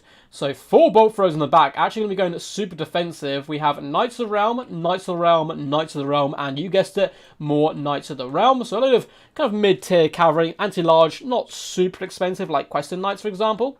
We have a Spinman Arms backing up and holding down the flanks with peasants in the front, including the Holy Wardens, who are basically Beric Dondarrion's offspring, with their flaming swords looking rather angry, but, you know, still happy to be here nonetheless. For the Bretonnian part in the long range, we have Peasant Bowmen with pox arrows dotted all the way along, which is good to see. And then down here in a rather disgusting hero blob. Oh my god. Look at this unholy alliance. Look how disgusting this is. We have double K-Knight Assassin, who I believe will be receiving the Guardian trait from this Paladin. So we have double Assassin to bring the pain. Paladin will be giving Guardian to all of these friends. We have Marathi and the Fey Enchantress getting it on with Earthblood as well as Dwellers Below, Favourite of the Fey, all the good stuff. Marathi coming in as Soul Stealer and all her abilities. That is like an Ice Power Wet Dream there. That is some insane stuff in the middle. For the forces though, of EC here, and the Vampire Count and Skaven. Load of zombies dotted all the way along the battle line. Skeleton Spearmen backing them up, and Skaven Slaves. We have Poison Wind Globadiers, so a couple units on the flanks. Warlock Giselles holding down at the centre and the flanks as well. So kind of as expected, just hordes of undead, zombies, skeletons, and then a load of range in the form of Poison Wind Globadiers and Warlock Giselles. We do have one unit of Rattling Gunners to help protect the back. Oh, hell yes. We have Deathmaster Snickich rolling dirty with his Skaven Assassin homie. I love this combination. It has so much punch, although it is very squishy itself. We have a Plague Priest here, of course, kind of the usual summons and so forth. We have 2 Blood Knights, a load of Wolf Rats on the flanks as well, and Manfred von Carstein, a lord you don't get to see every day. He's coming to battle on his mighty steed here, and he shall be bringing Invocation of Nehek, Raise Dead, and Spirit Leech. Some pretty good spells indeed. Looks like some good fun. So without further ado, let's hop into this one and enjoy. What's up, Mr. Logic _EU? The Extreme Simp Squad, exactly. Exactly. Yeah, the lady and the mum are working together is kind of scary. Master of Kill, Death, yes, yes. Yeah, hopefully, I want to see the Death Masters go up against this Goon Squad. But honestly, this Goon Squad will probably kill the double Assassin. It has 2 of its own Assassins, plus the Fae, plus Paladin, plus Marathi, all of which are getting Guardian. This is a really dirty hero blob for sure. Now, the zombies are starting to push forward. There's a load of Warlock Giselles, though. A load. So we have 1, 2, 3 Warlock Giselles, but they are up against 4 different Reaper Bolt Throwers, so it's going to be tough, actually, for the Skaven to do their battle plan, which is sit back. Now, if Manfred can get close and start Spirit Leeching them down, I think that would be a good start. Spirit Leech and focus them with Warlock Giselles, you should be able to get rid of these artillery pieces rather quickly. The Extreme Simp team, oh, for sure. For sure. Who knew the Fae was so kinky? We all knew deep down, but she just doesn't like to admit it. The Reaper Bolt Thrower, unfortunately, has lost one of its artillery pieces here. Good use there of the Spirit Leech. Spirit Leech is very good at taking down artillery pieces because it focuses a model in a unit, and if it hits that artillery piece, it will kind of destroy that as well. And the Warlock Giselles, I don't think are yet in range and firing, so they definitely need to move up and start sniping these guys out, because the Bolt Throwers are currently trading fire, and they will kill models, and that's quite huge, actually. Rather than just doing HP damage, you're also taking out models, and therefore taking out the amount of return fire that you can receive in kind of a return shooting situation. The Die Pack are hiding in the trees for now. We have all the Poison Wind Globadiers and Rattling Gunners kind of hiding at the back right now. They probably want to push with the main army, and you can see finally the Warlock Giselles are now focusing down the artillery crews. It's something they're actually very good at, because again, they kill the models super quickly. So Reaper Bolt Thrower down to 2 shots, this one down to 2 as well. Still 3 models on this one, and the other one that still has 3, but their HP is starting to look a little bit low. And it looks like the Bretonnians know this, and actually start pushing forward with the protection of some peasant mobs. Their archers looking to get within range of the Warlord Giselles. At this moment, the zombies need to get way more aggressive and start driving back the Bretonnian forces to protect their Skaven allies. Rebolt throw, it looks like it's going to be breaking here on the right-hand side, but the peasant archers have been allowed now to close that gap and start shooting into the Warlord Giselles. This is really bad for the Skaven, but rather quick instincts here by the EC lads. They're actually going to pull back and turn around to shoot into the enemy once more, but it's happening all along the battlefield, which is really bad news for them, and these Warlord Giselles are being shut down. We do have a unit of Blackguard and Nagarond who I missed earlier. Excited to see how they perform. Ribbolt throwers have lost a decent amount of artillery pieces across the board, but they have won the artillery fight at least for now. Warlord Giselles are going to continue to unleash havoc, doing some really good damage, but again, they keep coming into range of the Peasant Bowmen, which is certainly a little bit scary. Poison Wing Globadiers are moving up to assist their zombie allies. It's a perfect situation, actually. Zombies to hold back enemies, and Poison Wing Globadiers to do a load of friendly fire and enemy fire, because, hey, if you're killing zombies, you're kind of doing your job. It's absolutely fine. Bolt throws down to just 2 artillery pieces here, 3 on the one on the left, 2 again, and more 2. And the Skaven are starting to move up around this right-hand side with the support of Manfred von Karstein. However, the Blackguard of Nagarond have been pulled back to a more defensive position to help survive if they can. Rattling Gunners are opening up fire, however, a Chalice of Potions is being, oh no, say Wand actually has been brought into the world, and down on them they try to juke it, but do take a considerable amount of damage. Warlord Giselles are starting to go down right now. Looks like one unit is about to break. Although the zombies and skeleton spearmen aren't doing the worst in the front line, they're kind of bumping and grinding and trying their hardest. Poison Wing Globadiers are now going to start shooting shots in to the Hellebroni, and they'll certainly do some really nice damage value to them. I mean, they're also hitting their zombies, skeleton warrior allies, but hey, at the end of the day, you know, they're skeleton warriors, who cares about them? It looks like we are getting a big fat Soul Stealer coming down on the Assassin and Deathmaster Snickage, plus Rattling Gunners and the Poison Wing Globadiers. Really lovely cast there from Marathi, who's bunched up in her hero blob down in the centre of the battle line. Poison Wing Globadiers are continuing to launch shots into the Hellebroni, now supported by Skeleton Spearmen. They should be able to mop up this flank relatively well. Warlord Giselles have returned to the fray. The backline, though, for the Dark Elves is still going okay, considering the amount of damage that's coming to them. Blood Knights are trying to change that, and they get a lovely downhill charge into the Knights of the Realm, who they should be able to overwhelm, particularly with the Wolf Rats with Poison coming in and poisoning these troops down. And I expect the Blood Knights to win this rather handily, and it looks like that's just what's happening, though there are some Spearman arms coming back to help support them where possible.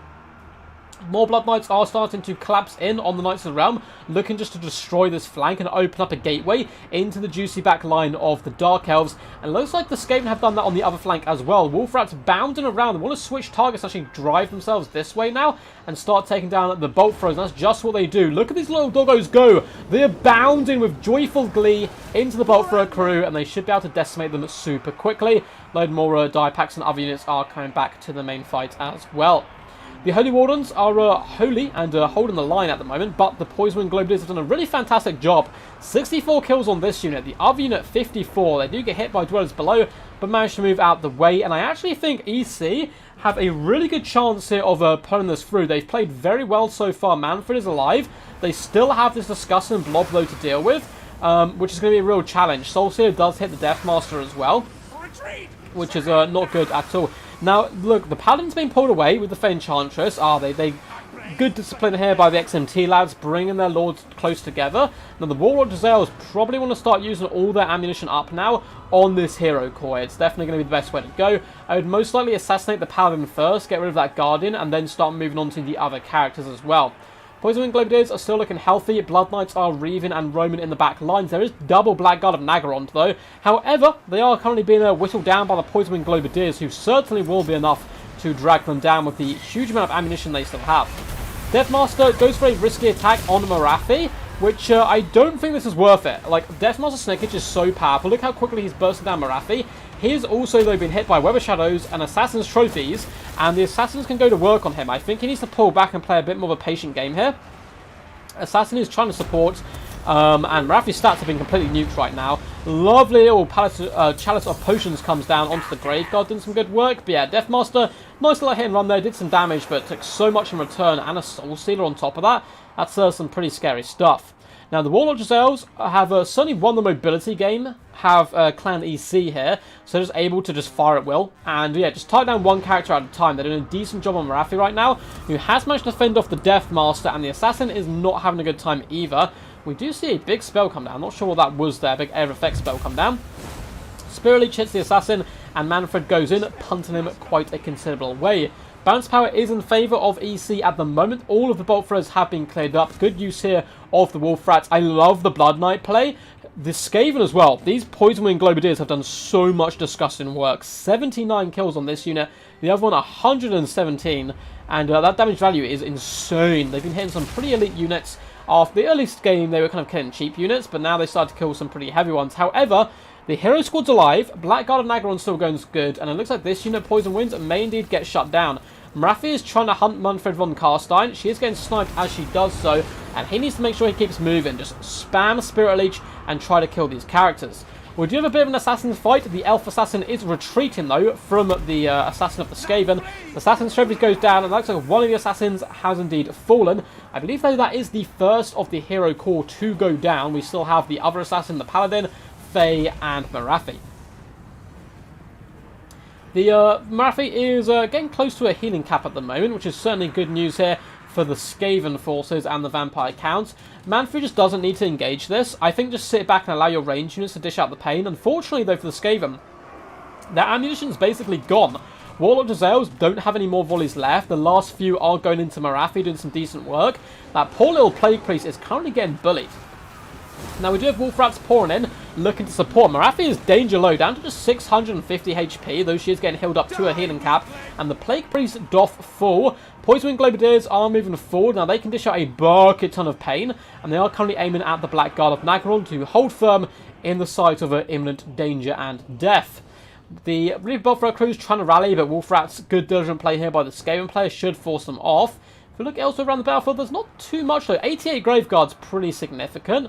All of the range is going down. Poison Wing Globadiers still have a decent amount of ammunition, and they're going to be the only way, I think, for the undead forces to really break down the Blackguard of Nagorond, and that should in turn hopefully allow the Blood Knights to help deal with some of these characters.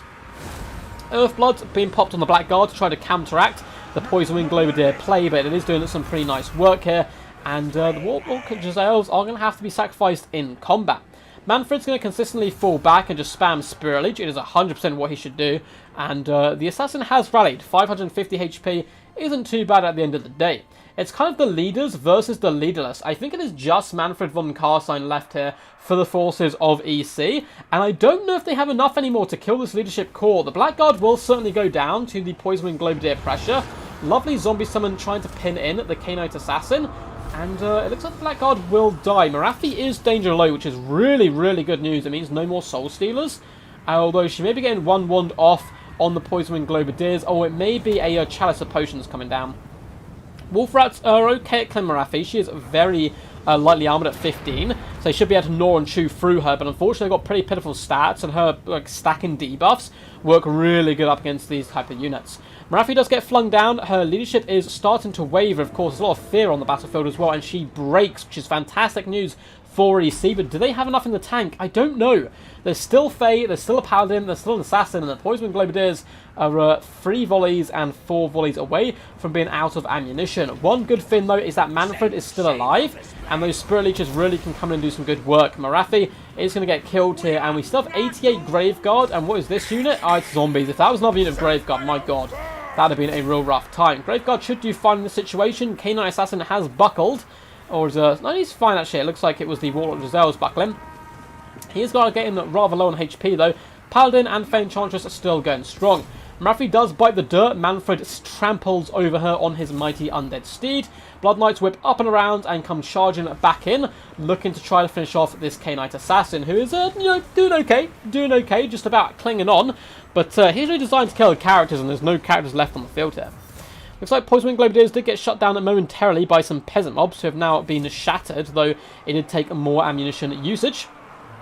Looks like the K-Knight Assassin has broken and it's down to just the Fae and the Paladin. It still could be pretty close. The Fae's draining effect is honestly really, really solid. Particularly in the late game where people have to kind of surround her. And she's up to 2,200. damage value. Manfred needs to find a way to kill this paladin. I think he has to start cycle charging. The assassin's going to be finished off by the Blood Knights. We have Wolf Rats. I mean, maybe the assassin can come back, and even if he doesn't fight, just pop assassin's trophies down. Feint Enchantress, oh, that's what he does, actually. Really nice play there. And the Feint Enchantress is starting to waver, despite having the Guardian.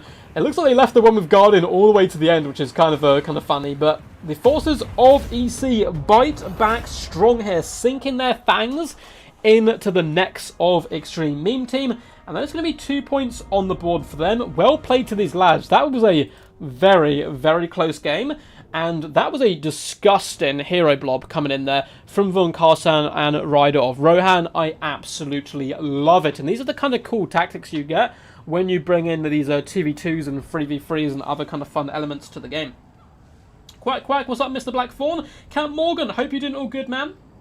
Hope you're doing all good. I'm very glad you guys have rocked up. We've got plenty of games left. The scores look kind of high right now, but that's because we've done a lot of the 2v2s and 3v3s. And we don't have... I think we've got one more 2v2 left at some point, and then it's just 1v1s from that point onwards. And it is currently 6-2. So EC find back strong here. There is 15 points up for grabs today, so they can certainly bring this back and win it.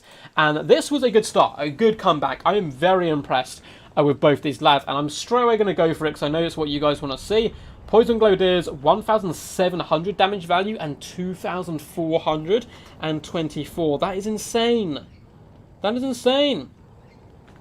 That is such good work, and considering everyone says, oh, like, there's friendly fire. I think that might have been taken out of the game. I don't know if I've heard that, where they don't include friendly fire and damage value. That might be completely wrong, though. Someone mentioned that in a live stream, so I'm not sure how legit that is.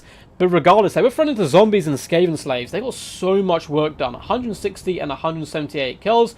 Deathmaster Snickich, unfortunately, didn't really perform. Leave it as assassin, bro. I mean, trophy heads were pretty useful, but against that hero blob, it doesn't matter how good an assassin you are. It's like fighting Chakax. It's just not going to happen. 230 damage value on the Plague Priest, and the Skaven forces kind of got decimated, but the Poison Globadiers did such a good job, as did the Warlord Jezzails. Just shy of 1,000 damage value, 1,000 and 1,700. Lovely play with the Wolf Rats.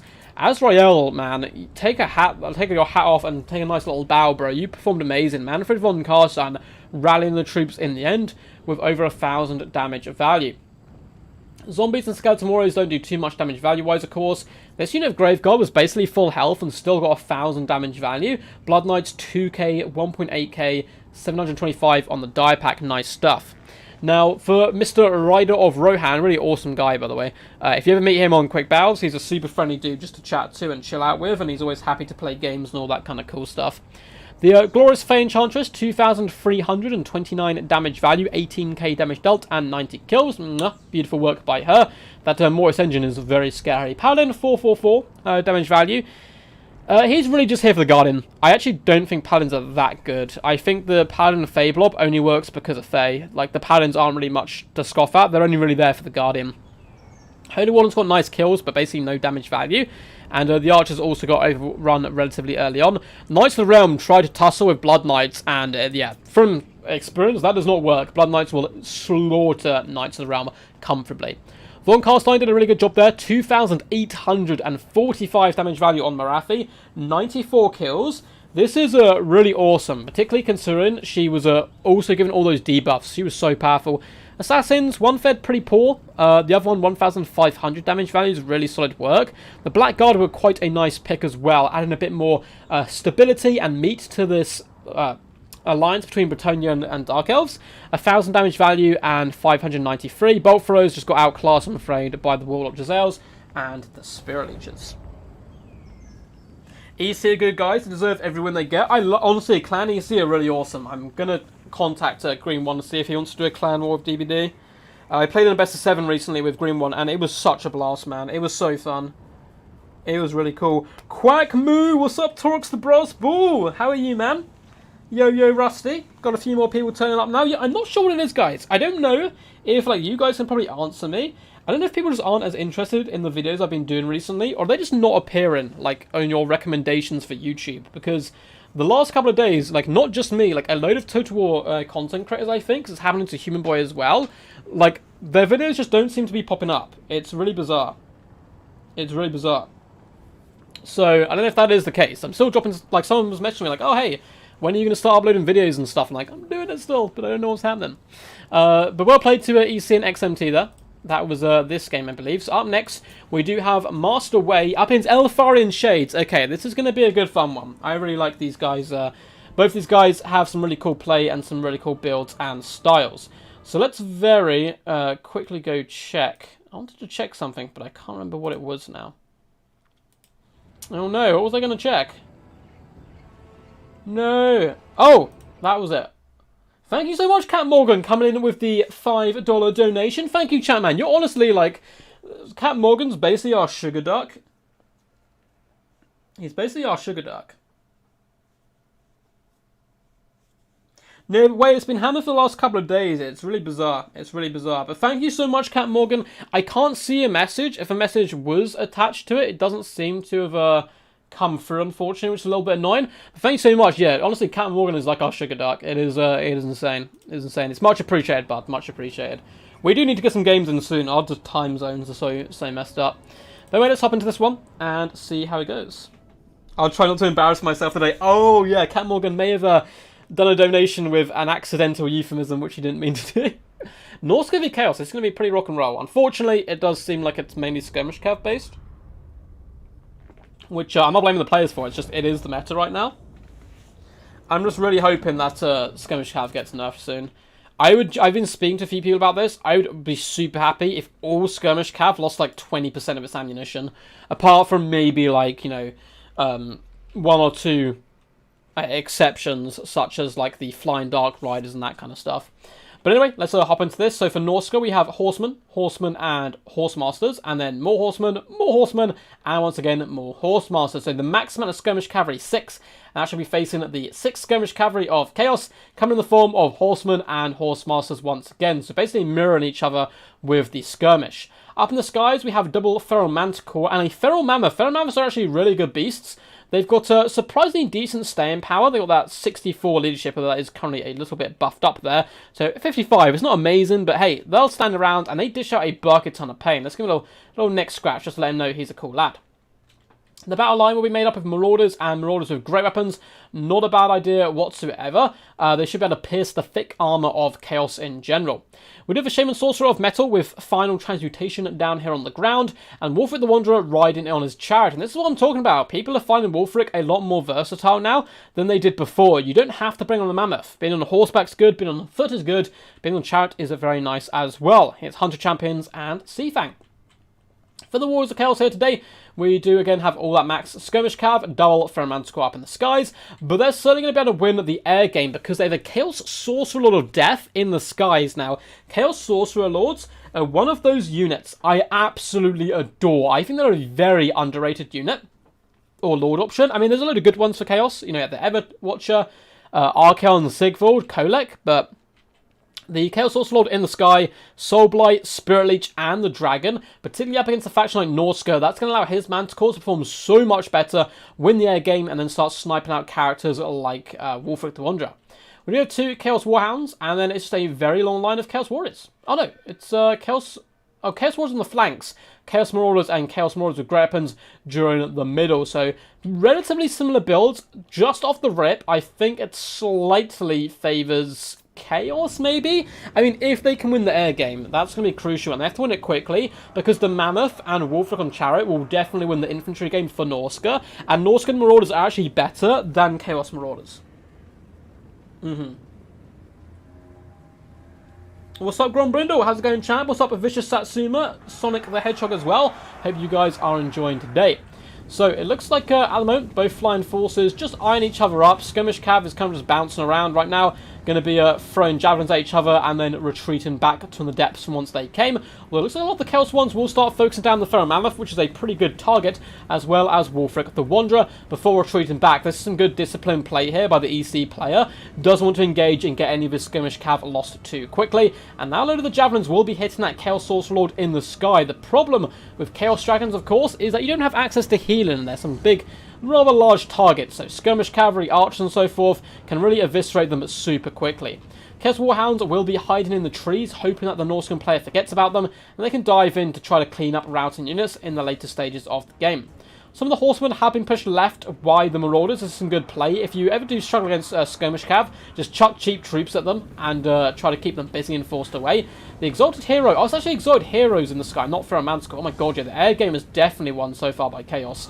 Artaking quite a bit of punishment though. He's getting super aggressive with his flying units. I think that he needs to wait for this and delay it, because at the moment all of these horse masters are going to do so much damage to the dragons. Breath attack comes down. It was dodged for the most part by the horseman, and now the sorcerer lord is isolated. Hunter Champions goes down, and he may actually lose the air game here, which would be a disaster. Straight off the rip, this Chaos sorcerer lord needs to get back. Exalted heroes need to start swooping right now and come save their liege lord. The horsemen are really doing a number, and the use of skirmish cav has been far better so far by Norska. You can see the Chaos ones have wrapped around the side, trying to ensnare this flank with the use of the warhounds and the exalted heroes. That's kind of why they've come in to this pocket, and maybe why his micro was a little bit lacking on this flank with the Chaos Sorcerer. Now, the Dull Ferromanticals will be gooning out the Exalted Hero. Yes, he is more powerful, but 2 is definitely better than 1. So some big damage coming in. Now, the main battle line taking place quite far back away from all of this fighting, and all of these single entities are just fighting in the territory of the Skirmish Cavalry. It looks like the Ferromantical has been beaten back. We do have a lovely Soul Blight go down. Both Exalted Heroes are here now, as well as the Chaos Sorcerer of Death. And this Ferromantical is basically done for. The next one is now being swooped upon, but there's so much fire coming by the Horsemen and Horsemasters right now, it is going to start to add up, and that Chaos Sorcerer Lord gets hit by an Overcast Final Transmutation, which also catches both the Exalted Heroes, and I think the Norskins are in a really good position. Really, really good so far. Now, one thing Chaos does have going is they have way more ammunition left, of course, on their skirmish cavalry, but they've got a lot of targets to try to whittle down, and the Chaos infantry is losing. Marauders versus Norscan Marauders, the Norscan ones will win, and you can see that all across the board they're really starting to struggle. A few of the Chaos Warriors are holding out a little bit better. Good aggressive use here of the Horsemen and the Horse Masters, just charging in to the Chaos ones and trying to overwhelm them by sheer weight of number. Balance power is currently very heavily favoured right now into Norska. Lovely use of the breath attack coming in by the Chaos Sorcerer Lord down onto the Pharaoh Mammoth, who took quite a pound in there, but is still relatively strong in the later stages of the game. The Kesmos of Great Weapons are dueling the Marauders of Great Weapons. You can see the Marauders will now gain a bit of a buff, and it's that from their rage mechanic. The longer it goes on, the better the leadership they get, and the better physical resistance. Chaos Marauders do not get this, and that's why the Norscan ones tend, at least in my experience, to be a little bit better there. Spirit Leech does hit the Shaman Sorcerer of Metal, trying to whittle him down where possible. Wolflick is going to be gliding around the battlefield rather elegantly on his chariot, going all Eye of the Boneless on us. He's only on 6 kills, but, you know, hey, he's still full health, and that Hunter of Champions earlier was a really nice snare trap to the Chaos Sorcerer Lord. A lot of people forget, you do not have to use Hunter of Champions on a unit Wolfric is fighting. You can simply drop it whenever you feel the need, and he used it really well early on. The Exalted Hero has returned to the fray, trying to deal with the Marauder Horsemen and support his own ones at the same time. Big Fat Soul Blight comes down, nuking all these stats, but there's nothing really to follow up on it. Wolfric the Wanderer, I would maybe chuck down the Chaos Sorcerer Lord over here and just try to get real lucky, because I'm on a Dragon and Assassinate. Lovely breath attack this time, up to 30 kills on the Chaos Sorcerer Lord, going straight down the line, doing some pretty solid work. But the Skirmish Cav, I think, is just going to be too much. The Chaos Sorcerer Lord starting to waver, army losses is getting close. A lovely little boat does go down the line of the Horsemen, and a big fat surround is happening. I like the commitment of the Horsemen into the enemy Horse Masters, but not when Wolfric the Wanderer's nearby. We have Marauders of Great Weapons nearby, Pharaoh Mammoth, and yeah, all these Horsemen and Horse Masters are basically going to get overrun and shut down.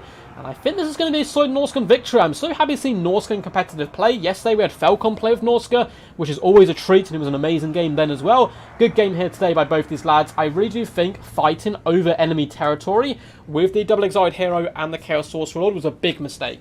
He definitely should have fallen back with those guys and been supported by his own throne troops and his own infantry, which is a bit of a problem. 2 melee factions going skirmish builds. It is the way, I'm afraid. It is the way. It is the way. So let's pop in to the end screen there. What's up, Mr. Wicked? How's it going, champ? It's not a problem with skirmish cav. It's the fact most foot archers can never hit skirmish cav or flyers due to the projectile speed and inability to move and shoot. To a point, yeah, I would agree. I still think skirmish cav has been the most OP unit in the game since like release, basically. But people obviously, the more people played the game, the more people saw it, you know, time and time again. And yeah, I mean, I kind of agree to a point. I don't think all rangers should be able to fire and move, though, or anything like that. But even though it's not a problem with Skirmish Cav, they are kind of like the most OP thing in the game right now, so having something to neuter their effectiveness, I think, is needed in the near future, either in tournaments or just in the game in general, maybe. But I do agree, yeah, it is kind of, there's not enough good counters to them, and for example, yeah, third archers and so forth just aren't anywhere on the pair of these guys. And by the way, guys, please, everyone, say a massive thank you here to Vicious Satsuma, the most vicious of all fruits. He's actually one who organised this event here today, and the Clan War Cup in general. It's been really good fun to play in, and good fun to cast as well. For Mr. Way, only 240 damage value on Wolfric the Wanderer, 955 on the Shaman Sorcerer, but they weren't really needed. The infantry did what it needed to do, grind down the Chaos infantry, and even the Ferromanov didn't do that much. Manticores, not that much. It basically was just a skirmish cav, I think. 560 damage value, 479, 894, 983, 1000, and 1000 damage value. The skirmish core being won there, and that often is this matchup now. Whoever wins the skirmish cav fight wins the game, unless you guys trade skirmish, right? So you waste all your ammo killing enemy skirmish, they waste all their ammo killing yours. Then it kind of comes down to that meat and grind and blood and thunder affair that Norsca and Warriors of Chaos used to be. Well played to Elfarian Shades, yeah, just the mistake of fighting over the enemy territory. 1.1k damage value on the Chaos Sorcerer, 600 and 273. He had the tools to win the air game, and unfortunately wasn't able to capitalize there. But you see that you're going to win the air game, and you tunnel vision in, and you go for the kill. That was kind of the the problem in the end of the day, I suppose. The infantry didn't fare too well, and his skirmish cavalry the best was 400 and 500. Yeah, really got out skirmished there by the opponent. The Chaos Warhounds of Poison weren't able to turn the tide and overwhelm the enemy cavalry. Now it's going to be a victory there for Extreme Meme Team. So let's update the scoreboard here for those lads. That is up to 7. Good to see, good to see. And I believe up next we have the last 2v2. And then we're going to have 2 more 1v1s after this. Pray harder to the dark gods. That is also a good way to victory. Mammoth and 7 infantry with no dogs is not skirmish. Nah, it's still max skirmish cavalry, But yeah, a max skirmish cav, fast moving flyers, all that kind of stuff.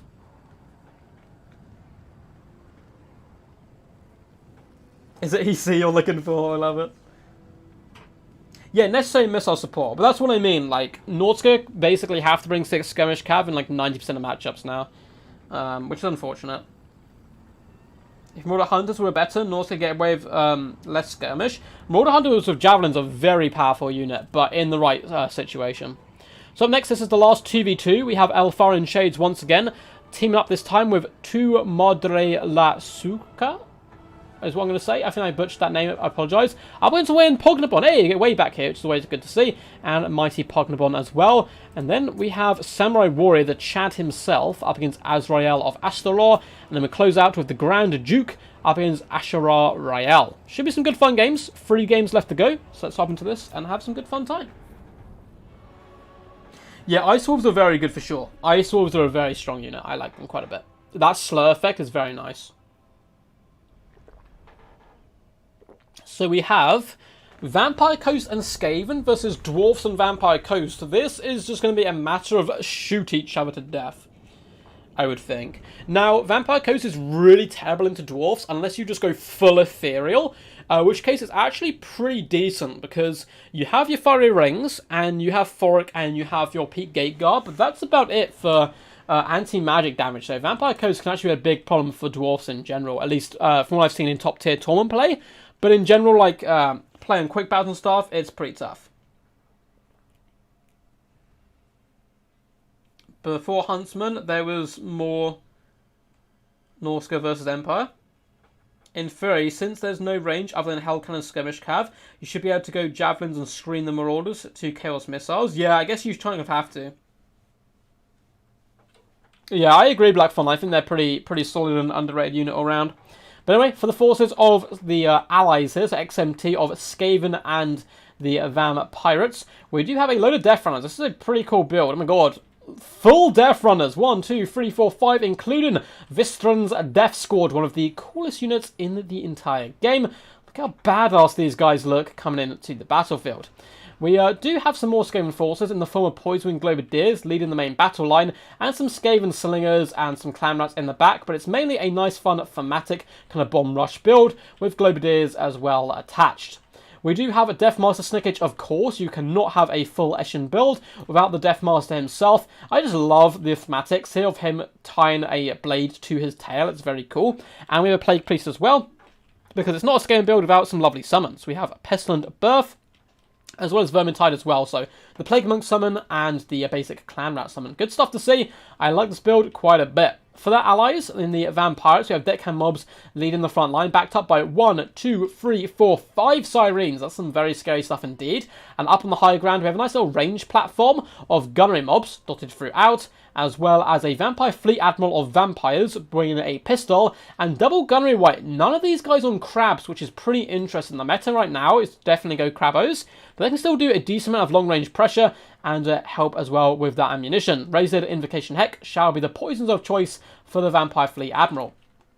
Opposing them for Clan EC is the Vampires and Dowie Alliance. We have just a load of cheap and cheerful zombies who have been summoned to battle today to die in the form of polearms and basic ones guarding the front battle line. We have some Scurvy Dogs in the back, in fact Silver Chevron Scurvy Dogs.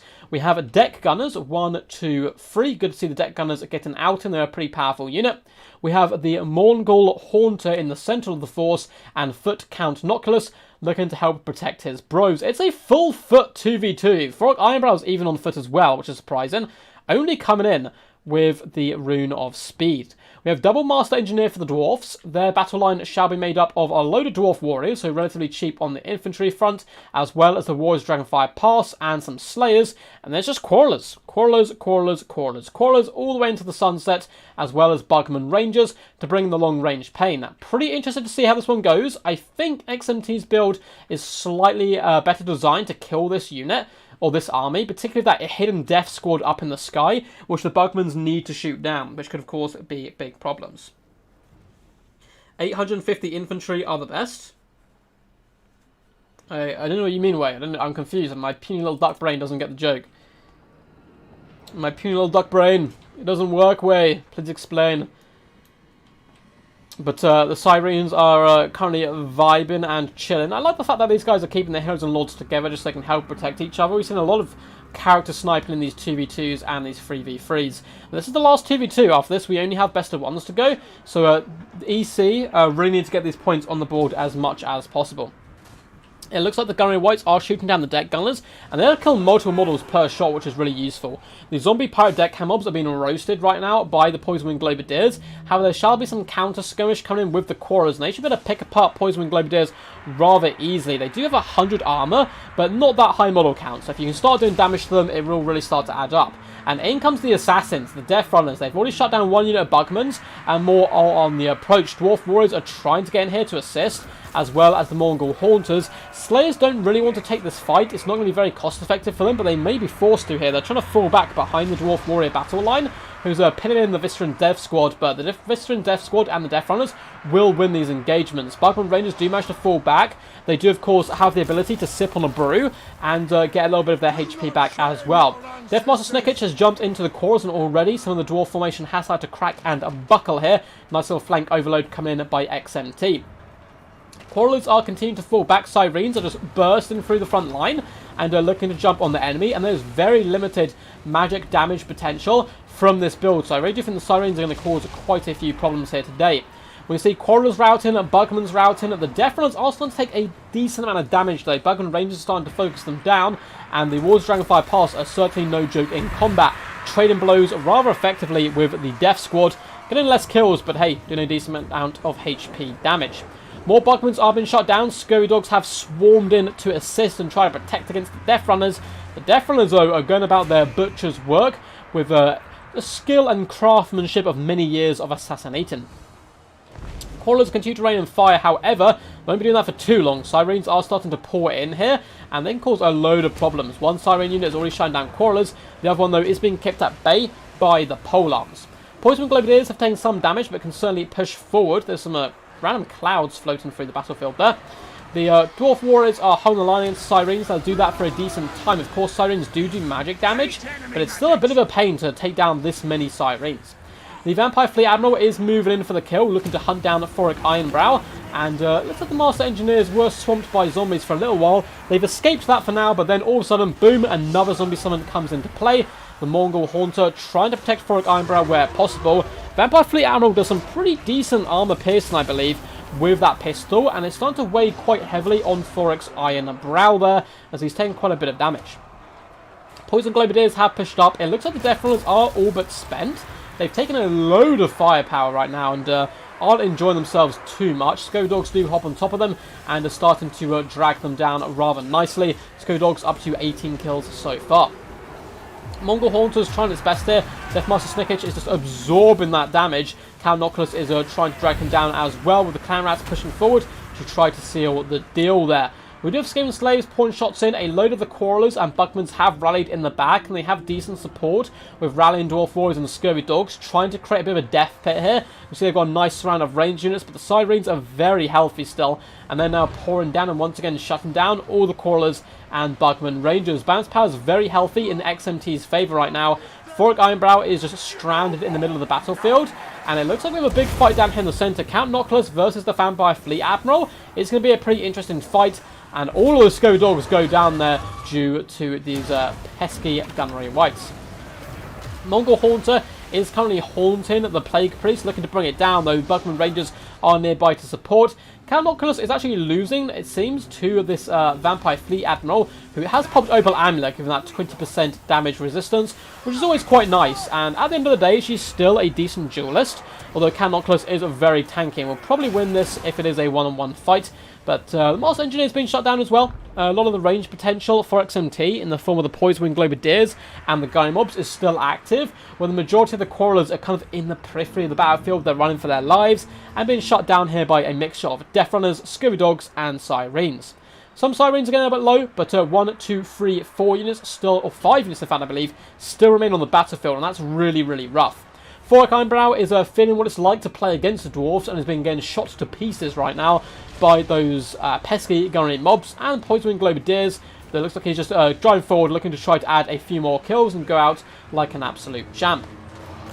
Master Engineer has been sent packing. Looks like Count Noculus actually loses to the Vampire Fleet Admiral, who's been dueling rather successfully. I do love the Cutlass pistol combo, chasing down Count Noculus, who's actually starting to crumble here as Army Losses kicks in. An Extreme Meme team shall also win this 2v2. That's another 2 points. Another 2 points to the glorious XMT. A close victory as well. That was a pretty dominant one. I just don't think the Dwarf and Vampire Alliance was prepared for the Sirens, and the Sirens were real challenging. Oh, 850 cost an infantry. Chaos Warriors, Weapons, White Lions, Death Runners. Wait, you've got to duck explain. I try. Yes, thank you. Okay, you like the infantry in that kind of mid-range, like a mid-tier infantry almost, but are not too expensive whatsoever. Well played to Way and Pugnabon, a real ruthless display there. Elfron Shades though, as well as to Madra La Suya, Asusa is what I'm going to say. Sorry, I butcher your name every time, but well played to you two lads. You did a really good job there trying to hold up the tide, but I do think this game was kind of won in the army picking screen. 1,000. Just shy of 1,500 damage value on the Vampire Fleet Admiral.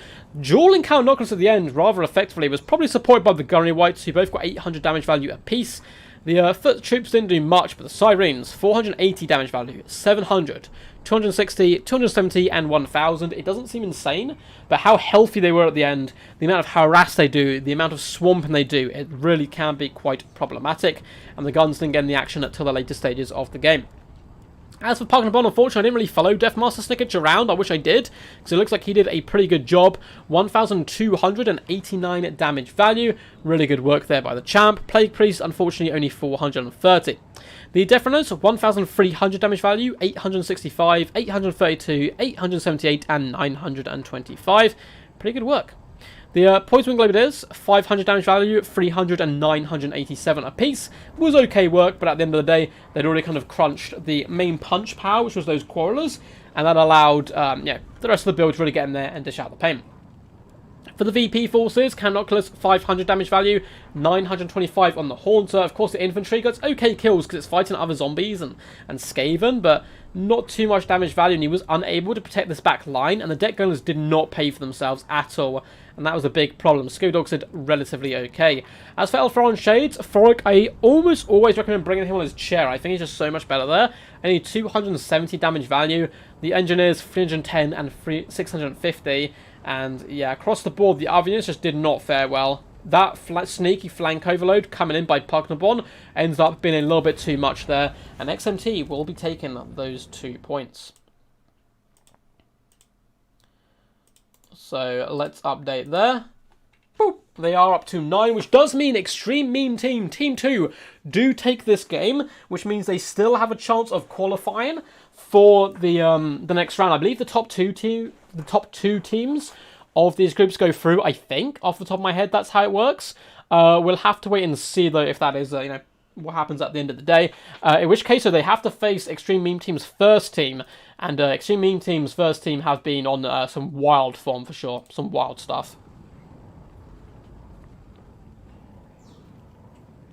Noctis anti-large with high melee defense, but low MA, yeah. The Genetic Loam was kind of doing it in the end there. They were doing pretty decent work. So up next we have 2 more games. We have Samurai Warrior up against Azrael of Astoror, and then we have Grand Duke versus Royale. So 2 1v1s closest out. Looks like we have Greenskins and Dark Elves, but before then, Greenskins and Beastmen. So getting out with a little bit of a war here. Let's have a little sip of our drink though. Chill out for a little while. Let's do another little poll as well. I'm just going to rest my voice for a little bit. Let's add a new poll. Which faction are you most excited for?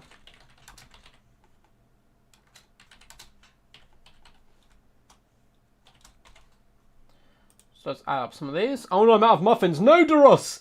Save us! Let's go for Cafe Kislev. I don't think I can add enough options, so it's going to have to go demons in general. And, what was it? Cafe, Kislev, demons. And I'm assuming it's ogres for the extra faction. We don't know yet, but I'd assume it would be them. Boop. So there you go. Nice cheeky little question for you. And let's get ready to hop into this next one. So it is going to be Azrael of Astoror up against Samurai Warrior. Greenskins versus Beastmen. Let's hop into this and check out the carnage. It's really tough to say. Because of all the new Cafe stuff, it's kind of got me more pumped for them than I was before. But Kislev, we got to remember that first trailer. It's been a little while, so the Kislev hype's died down. But Polar Bear Gods and people running Polar Bears to battle is pretty damn awesome. So let's have a look now at these 2 chads. Samurai Warrior, who is a fantastic YouTuber himself under the name Clan Liego. They're an Italian channel, so make sure to check them out if you do indeed speak Italian. He's coming with Ungor Spearheads, dotted all the way along the battle line. It seems like a bit of a Chaos Spawn rush. So we have 3 units of Chaos Spawn. We do indeed have the Javastife at the back, double Centicles of Throne Axes, a load of Chaos Warhounds, with a Brave Shaman, a Beast, Flock of Doom, Manticore duo. And I don't know if Torx is still in chat. I know he works quite often at these times, so he might not be able to see all the games. But if you're here, man, you do have Torx the Brass Bull, leading the battle line, coming in with all his buffs, looking as meaty and vicious as ever. He really does need that Scarf DLC, though, and he was his arm would kind of jump up to, like, the 500 mark. Opposing him, though, shall be the Greenskins, who are kind of really cowering in the corner. They, of course, will be advancing, but you kind of deploy like this, so then you can still follow the attacking roll and attack and get onto the high ground in preparation for the Beastmen rush. For the Greenskin forces, we do have triple Forest Goblin Spider Riders, so a decent amount of skirmish cavalry here today. And there's just a load of gobbos. 1, 2, 3, 4 gobbos across the front line. Orc Biggins, as well as Savage Orc Biggins, will be making up the main battle line, dotted all the way along there, as well as some more little gobbos. We have Orc Boar Boys, looks like 3 units of Orc Boar Boys, just the basic ones, looking to pin in the enemy. And for the Leadership Corps, we do indeed have the Giant River Troll Hag with Spirit Leech and the Goblin Great Shaman. Now, the Goblin Great Shaman is my favourite Greenskin Lord, only when he's on his Wolf mount, though. Otherwise, it's probably Grimgor or Wozak, because they're so cool. Golden Great Shaman on the Mighty Spider is coming in with Vindictive Glare, as well as Arcane Conduit, Crown of Command, and Don't Even Try. Look how proud he is to be riding such a majestic and beautiful beast. Should could be a good fun scrap. It is majority going to be just a rush punch them in the face build from both players, so I'm pretty excited to see how this one goes. Without further ado, let's get it rumbling.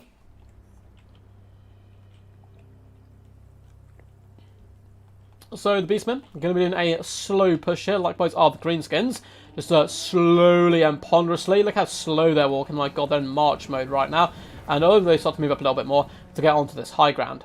Now, the Forest Goblin Spider Riders need to be careful. They actually don't want to tussle with this many Warhounds, particularly if one unit gets isolated. Good duking back and forth by Samurai Warriors, showing some top tier tournament play there, just to waste every bit of ammunition. You might be like, oh, it's only one volley from some cheap Spider Riders, but the top tier tournament players, they know how to get value out of every engagement. And looks like Samurai Warrior just duking back and forth, making sure as many arrows as possible will indeed get wasted here. Forest Goblin Spider Riders army rotating around to this left-hand side. Beastmen continue to advance right now. Javaslife and the Chaos Spawn are going to be quite good up against the majority of this infantry. There's a lot of big guns. A lot of big guns and Savage Rock big guns who can do decent damage to the Chaos Spawn and the Javaslife. Javaslife does have a Mortis Engine effect though, so he's going to be okay up against the mass amount of infantry. Centaurs on the left haven't even bothered to try to tussle yet with the Forest Goblin Spider Riders, knowing that they won't succeed, because the Spider Riders just have a little bit more range, a little bit better fire arcs, and can bob and weave out a little bit more easy.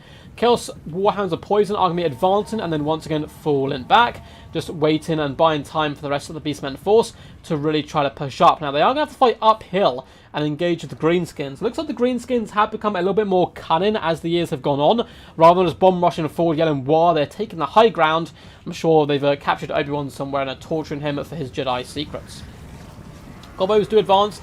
Spider Riders are currently falling back as the big guns do get into position. And we're going to see our first Spirit Leech go down on Torx the Brass Bull. Brass Body is popped, doing 40% damage resistance. That's not just physical resistance, that's resistance as a whole. Nice little cast there to hopefully stop the Spirit Leech from really causing them too much harm. And it looks like the Beastmen are going to reluctantly have to engage, charging uphill at the moment. The Brave Shaman of Beast is on a chariot, so that will help clear out the infantry quite a bit as well. So with the Flock of Dooms, Manticore Summon will be quite nice. It looks like the first one is going to be summoned here, probably used to try to snipe out the Goblin Great Shaman or the Giant Ramshore Hag. We'll have to wait and see. Brave Shaman does charge in there. Orc Big Guns do saturate on top of the Gobos. Likewise, the Chaos Spawn is saturating on top of the Ungors. So both players trying a relatively similar tactic there.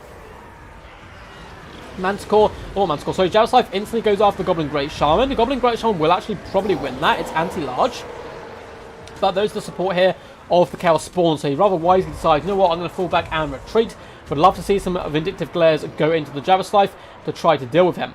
In the back, it looks like the Giant Ramshore Hag loses very early. Manticore hunted it down and terrified it. And unfortunately for the Greenskin player, it terrified it away from the rest of the troops. Chaos Spawn and Ungor Raiders do pop over here. And this is probably a dead Giant Ramshore Hag. It has managed to rally here. It was simply terror routed. And the Brave Shaman, though, can do some decent work. And it looks like the Giant Ramshore Hag may go down here, particularly the support of that Feral Manticore. And that is a big loss for the Greenskins straight out of the gate. Elsewhere in the melee fight, things are going pretty well for them. They're dumping a lot of the Ungors, and the Chaos Spawn are starting to get pretty danger low, though they have paid the cost. Those Savage Orc Big Guns do go down. On the left-hand flank of the Orc Boar Boys are really crushing the Chaos Warhounds at the moment, doing a good job with his cavalry and his mobility at the moment. Giant Ramshore Hag terrifying in the wrong direction is a big loss out there, and yeah, she's going to shatter more or less relatively soon. Still 1000 HP. Brave Shaman, though, is getting dragged away from the battlefield at least, which is good news for the Greenskins. Javaslife is very healthy, and it looks like he's going to come in with Taurox and the 2 units of Chaos Spawn here, looking to try to drag down the Gobos as well as the Savage Orcs. Now, the Golden Great Shaman really needs to get spamming those Vindictive Glares, as well as don't even try on these characters and single entities to try to bring them down. Centaurs of Thrown Axes are both basically full health, which in the later stages of the game it could prove pretty huge right now. And we do get the first Vindictive Glare go down. It Kobu's all the way into Taurox, and that was Overcast. Combined with Don't Even Try It, Taurox has taken a decent amount of damage there, down to 3500 HP. Javaslife is bouncing around the Orc Big Guns, doing a decent job. Ungor Raiders and Chaos Spawn should be able to grind their way through the majority of this remaining infantry, but Greenskin's looking pretty strong. Chaos Spawn on kind of death's door. Ungor Raiders really aren't anything to laugh at, but they're not going to be able to win you the day completely. And where is his Shaman? Did the Shaman finally return? So the Shaman has come back. That's the big thing going here for Beastmen, is they have access to magic. Actually, so do the Greenskins. What am I talking about? They still have the Goblin Great Shaman, just they don't have the Spirit Leech spam. The Vindictive Glares are really adding up, doing some decent damage to Taurox at the moment. And those lovely little Goblin Spider Riders as well can do some good kiting back here. And I think the Greenskins are in a slight state of advantage, but that second Ferromanticore coming on the battlefield is a little bit worrying. It's going to be bogged down by Orc Boys as well as the Spider Riders here, trying to buy time for the Goblin Great Shaman to retreat and fall back. A lovely Flock of Doom coming by the Beastmen player, catching out the Orc Boys as well as the Orc Biggins, roasting a load of their units there. And the Javaslith is going to start bounding and jumping into the engagement, running over a load of this infantry and doing a solid job. Yet another Overcast Vindictive Glare, which gives it armor piercing, is going to go into the rear of Taurox there, doing some pretty damn decent work. And now with the Greenskin Skirmish Cavalry launching arrow after arrow after arrow into the rather thin in numbers of the Beastmen. We still have Centaurs with thrown axes, who are launching their axes into probably the Orc Boar Boys, I would assume. Whipping them around the flanks and shutting down the big old spider would be quite good as well. There's a load of counter skirmish that way as well. Taurox does pop Brass Body, as Don't Even Try is popped on him, trying to mitigate some of the damage. The Javaslith, though, is really getting riddled now with arrows, and is starting to become a little bit beleaguered. Still 3,700 HP is nothing to laugh at. Another Overcast Vindictive Glare comes in, and yet again, all of the shots did hit. Brass Body was still popped, though, keeping Taurox in the game.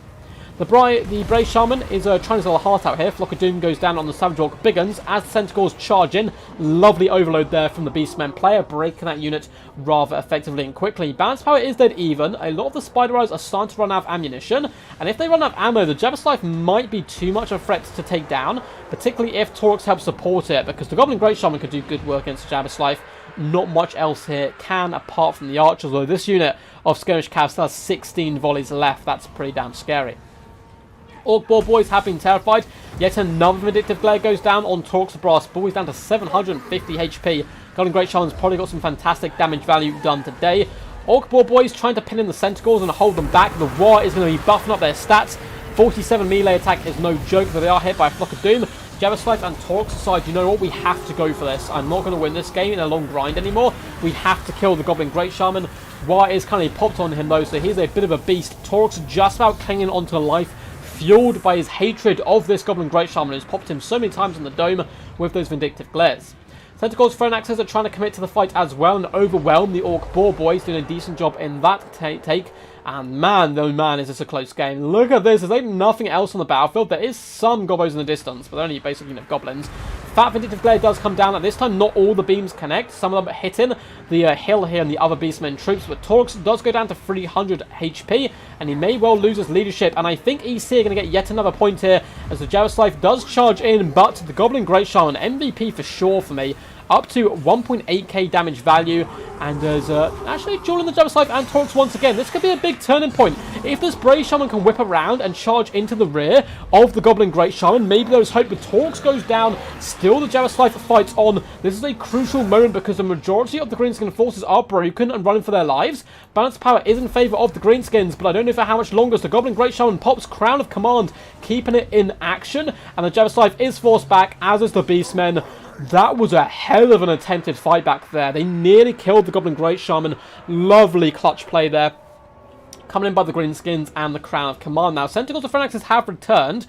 Brave Shaman may turn around and fight another day. Javaslith, 850 HP is not shabby if he can come back.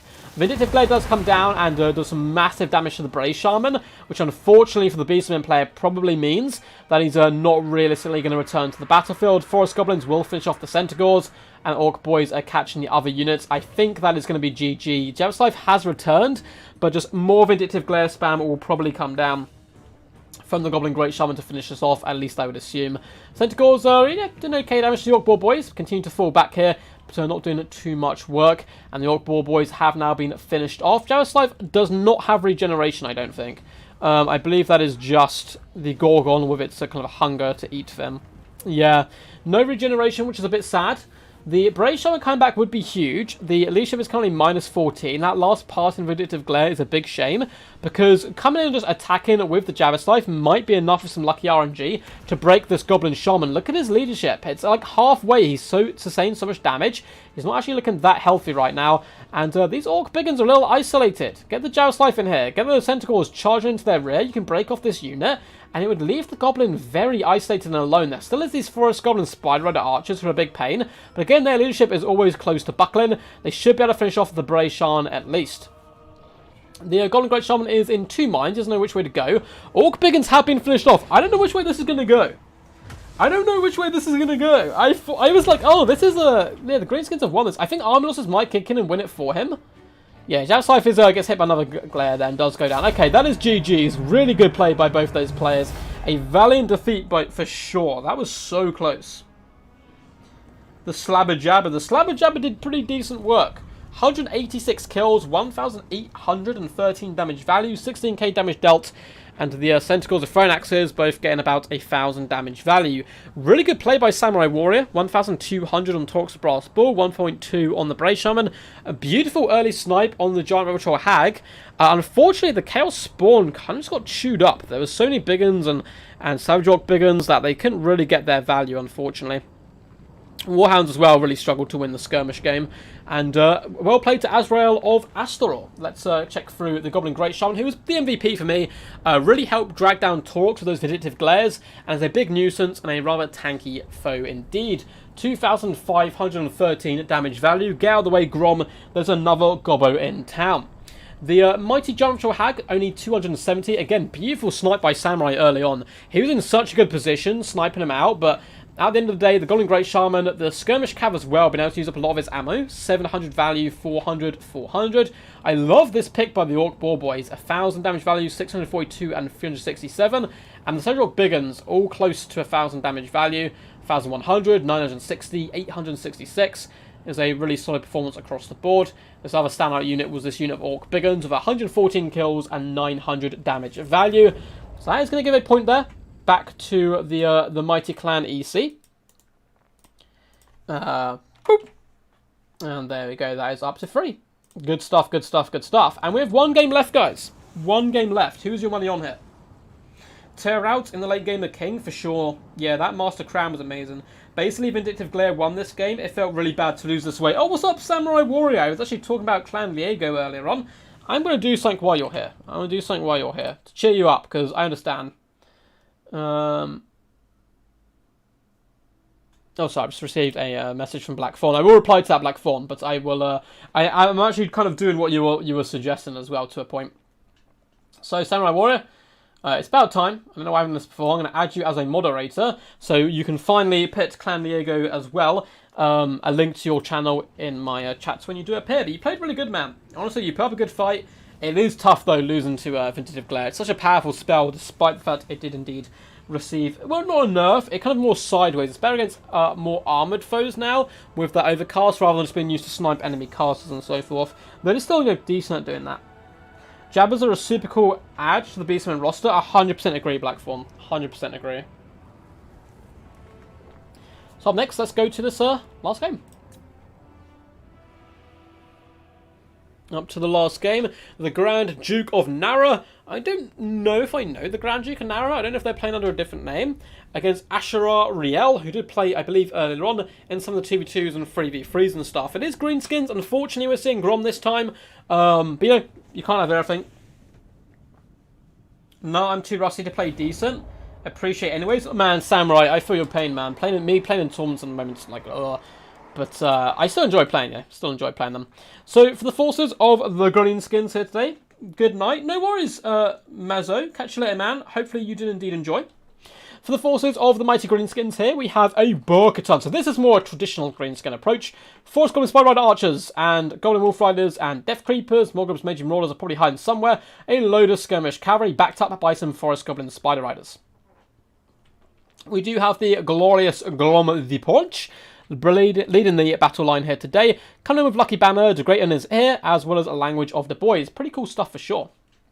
For the Greenskin ground forces, we do have Orc Boar Boys. Oh, not Orc Boar. God, I'm so used to seeing Orc Boar Boys. Orc Boys, so just some basic lads here, ready for a good old scrap.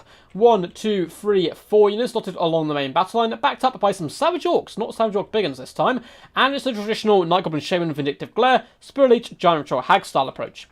We have a couple units of Trolls and a couple units of Savage Orc Arrow Boys just behind them, and hidden in the trees we do have the 8 Peak Loons, Regiment Renowned Fanatics.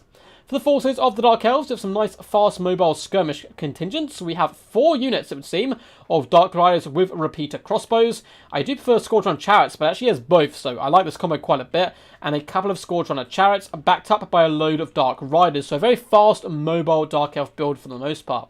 We have Dread Spears, we have Blackheart Corsairs, we have Sisters of Singing Doom and Bleak Swords in a rather colourful and kind of loads of different units for the main battle line. And then there's the standard Morathi up in the sky, coming in with Soul Crusher, Soul Stealer, and the Wand, and of course all of her very, very, very powerful debuffs. Going to be some good stuff. It's going to come down largely to the skirmish force. Although the Greenskins I feel like have some more answers. They can also win the infantry fight probably a little bit more comfortable.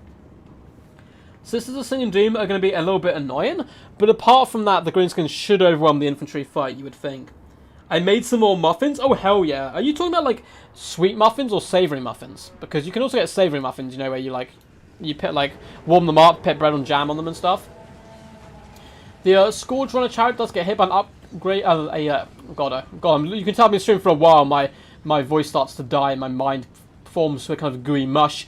An Overcast Spirit Leech, that doesn't do any more damage, but does increase the range, which is why you bring it with the Giant Troll Hag, because she does not care if she takes damage early on, she will simply regenerate it up. A load of decent shots do come from the Dark Riders, pinning down the Death Creepers, so they're focusing down the unit of regeneration first, which is a little bit risky. It is the most high-value target, but it will regenerate a lot of this damage back as well. Dark Riders continue to poke and shoot where possible. Grom the Paunch does engage with the Scourge Runner Chariots, which is really good news for him. I mean, they can do some decent poke and damage to him themselves, but with Spirit Leeches coming down, any damage you can get on the Scourge Runners is a pretty decent damage. Dark Riders continue to pour on the fire, doing some okay work to the Greenskin. Skirmishers, unfortunately, are getting a little bit caught out here, and this is big bad news for the Dark Elves, because of course that poison can be applied now, and that will slow down the Dark Riders, making it even harder for them to escape. A lovely play, though, of the Dread Spears, moving them through the defensive of the skirmish ranks to hold the enemy back if possible. Scourge Runners still have a decent amount of models despite taking a load of HP damage. Morathi is an okay counter to Grom the Paunch. She's anti-large. She also nukes his stats down. You can see his melee attack is down to 30 right now, and his melee defense is not too shabby though. We're going to see a big fat Soul Stealer go down. I believe the Soul Stealer on the Forest Goblin Spider Riders. There we go. Catching all of these units as Dark Riders do pour in to try to break the resistance of a lot of this Greenskin skirmish. Really lovely play by both players so far. Morathi is going to charge in. It looks like Forest Goblin Spider Riders are starting to give up as more Dark Riders pour on the pressure right here. I'd like to see one unit come in from this side. The other unit maybe fend off these other units. Grom the Paunch is here as well, but a lot of the Greenskin forces do break and start to run for their lives.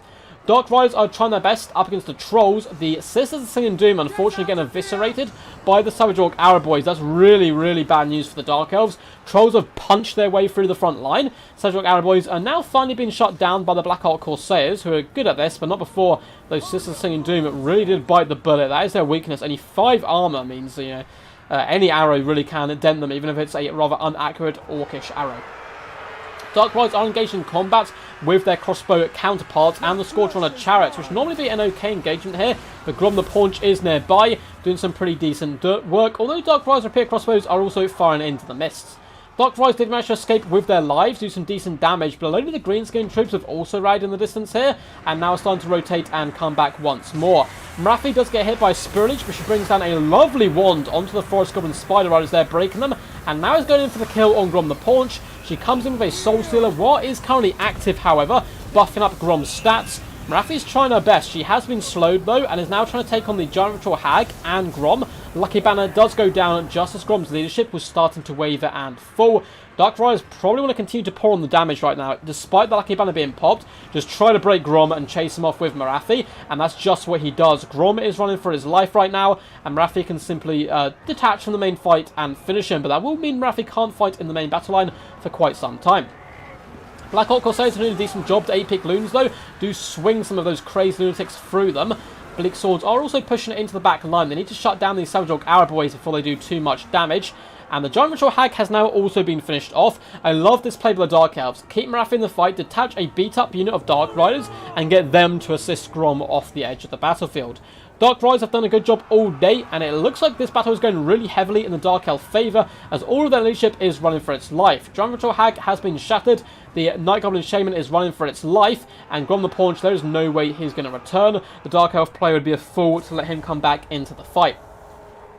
The Stone Trolls are routing as well. Dread Spears able to push them off, but we still have Orc Boys here and some Savage Orcs. Dark Riders will be moving over to shoot in. I swear I'm getting some deja vu from this game. I feel like I've seen a very similar game to this before, if not this exact game, but it was in a live stream, so it can't be this one, which is a little bit bizarre, but my mind is melting once more. Marathi is up to 63 kills, and you see the Orc Boys have been broken once more. Squadron Chariots forcing their way into the back. Balance power is still relatively even, slightly in favour of the Dark Elves at the moment. Sisters of Singing Doom have not had a good day whatsoever. These Savage Orc Arab Boys have done a fantastic job shutting them down. However, there is a load of Dark Riders afoot who can come in and try to punish the Savage Orc Arab Boys. The problem is you can't really move into combat with them because they simply get out their clubs and decimate you. So this is what you do instead, just outshoot them and pop a Soul Seal on top of that. That's going to be a load of damage in one go, which might be enough to break them. And apply some pressure with Dread Spears as well. And it looks like the Greenskins are going to bow out there, and it will be a victory for the Dark Elves. I must admit, I know it's biased, but I do always love to see Greenskins lose. It's still just PvP. Not PvP. It's still just PTSD from Warhammer World Champions and stuff. But EC get yet another point back there, so we're going to add that to the board, getting a respectable 4 points to 9. Boop. And there we go. That's not right. Did I miss one earlier? I've missed one somewhere. There should be an extra 2 points somewhere. Oh no, what did I not include? What did I do? I feel like I've done all the replays. Let's have a little look. Oh, I'll look afterwards. I thought that was the last game. Dark Elves 1, this is a good day. Oh, for sure. No, jam's not like necessarily savoury, but you check on like the savoury muffins, if that makes sense. What flavour of jam? Strawberry jam, man. Strawberry till I die. I love strawberries. I'm known as the strawberry guy at work because I eat like strawberry flavoured everything, and I'll have strawberries, like just a punnet of strawberries on my lunch break and stuff. I will play to the Grand Duke of Nara here. Did a good job. Grom the Paunch, though. It's always good to see him die. 740 damage value, and the Leadership Corps struggled in general. 232 on the Night Goblin Shaman, 788 on the Giant Ritual Hag, and the lads across the board struggled. I thought I did a little bit better in the melee fight here. The Savage Orc Arab Boys did really good though, racking up some pretty impressive kills. 700 damage value, 400. Most of that was on the Sisters of Singing Doom. Skirmish Cav fight really came down to who was going to win this one, and that was won quite handily in the end there, the skirmish element at least, by the Dark Elves. Squadron Chariots, a very good utility tool. Just shy of 1,000 damage value on this unit, 500 on the next. Dark Riders did okay, 700 damage value, 400, 1.3, and a 686. The combat ones came in at the right times. Sisters of Singing Doom unfortunately faltered quite a bit, but a good push all round. Marathi as well, 1.4k damage value. It's not often I root for Marathi, to be honest, but against Grom, that is one of the few exceptions. Yeah, we're missing a 2v2. I think I'm missing... I think I didn't give the points to XMT in this one. 1, 2, 3, 4, 5, 6, 7, 8, 9, 10. There's 10 games, yeah. So I forgot to give the points for a 2v2, and they were won there by Extreme Meme Team. So I just didn't add this in when we did that replay, I think. So I believe it is 11-4 to XMT. So let's pop that there. I believe that was the score. I mean, Samurai Warrior, you were there, so I'm assuming that was the points at the end of the day. The Strawberry Guy, that's a noble title, yeah. I've become the Strawberry Guy, which I mix up, I go blackberries as well, I go raspberries. I'm basically a berry guy. Any form of berry I'll gobble up. I have berries almost every single day. Like a punnet of something, either grapes or berries. They're so good.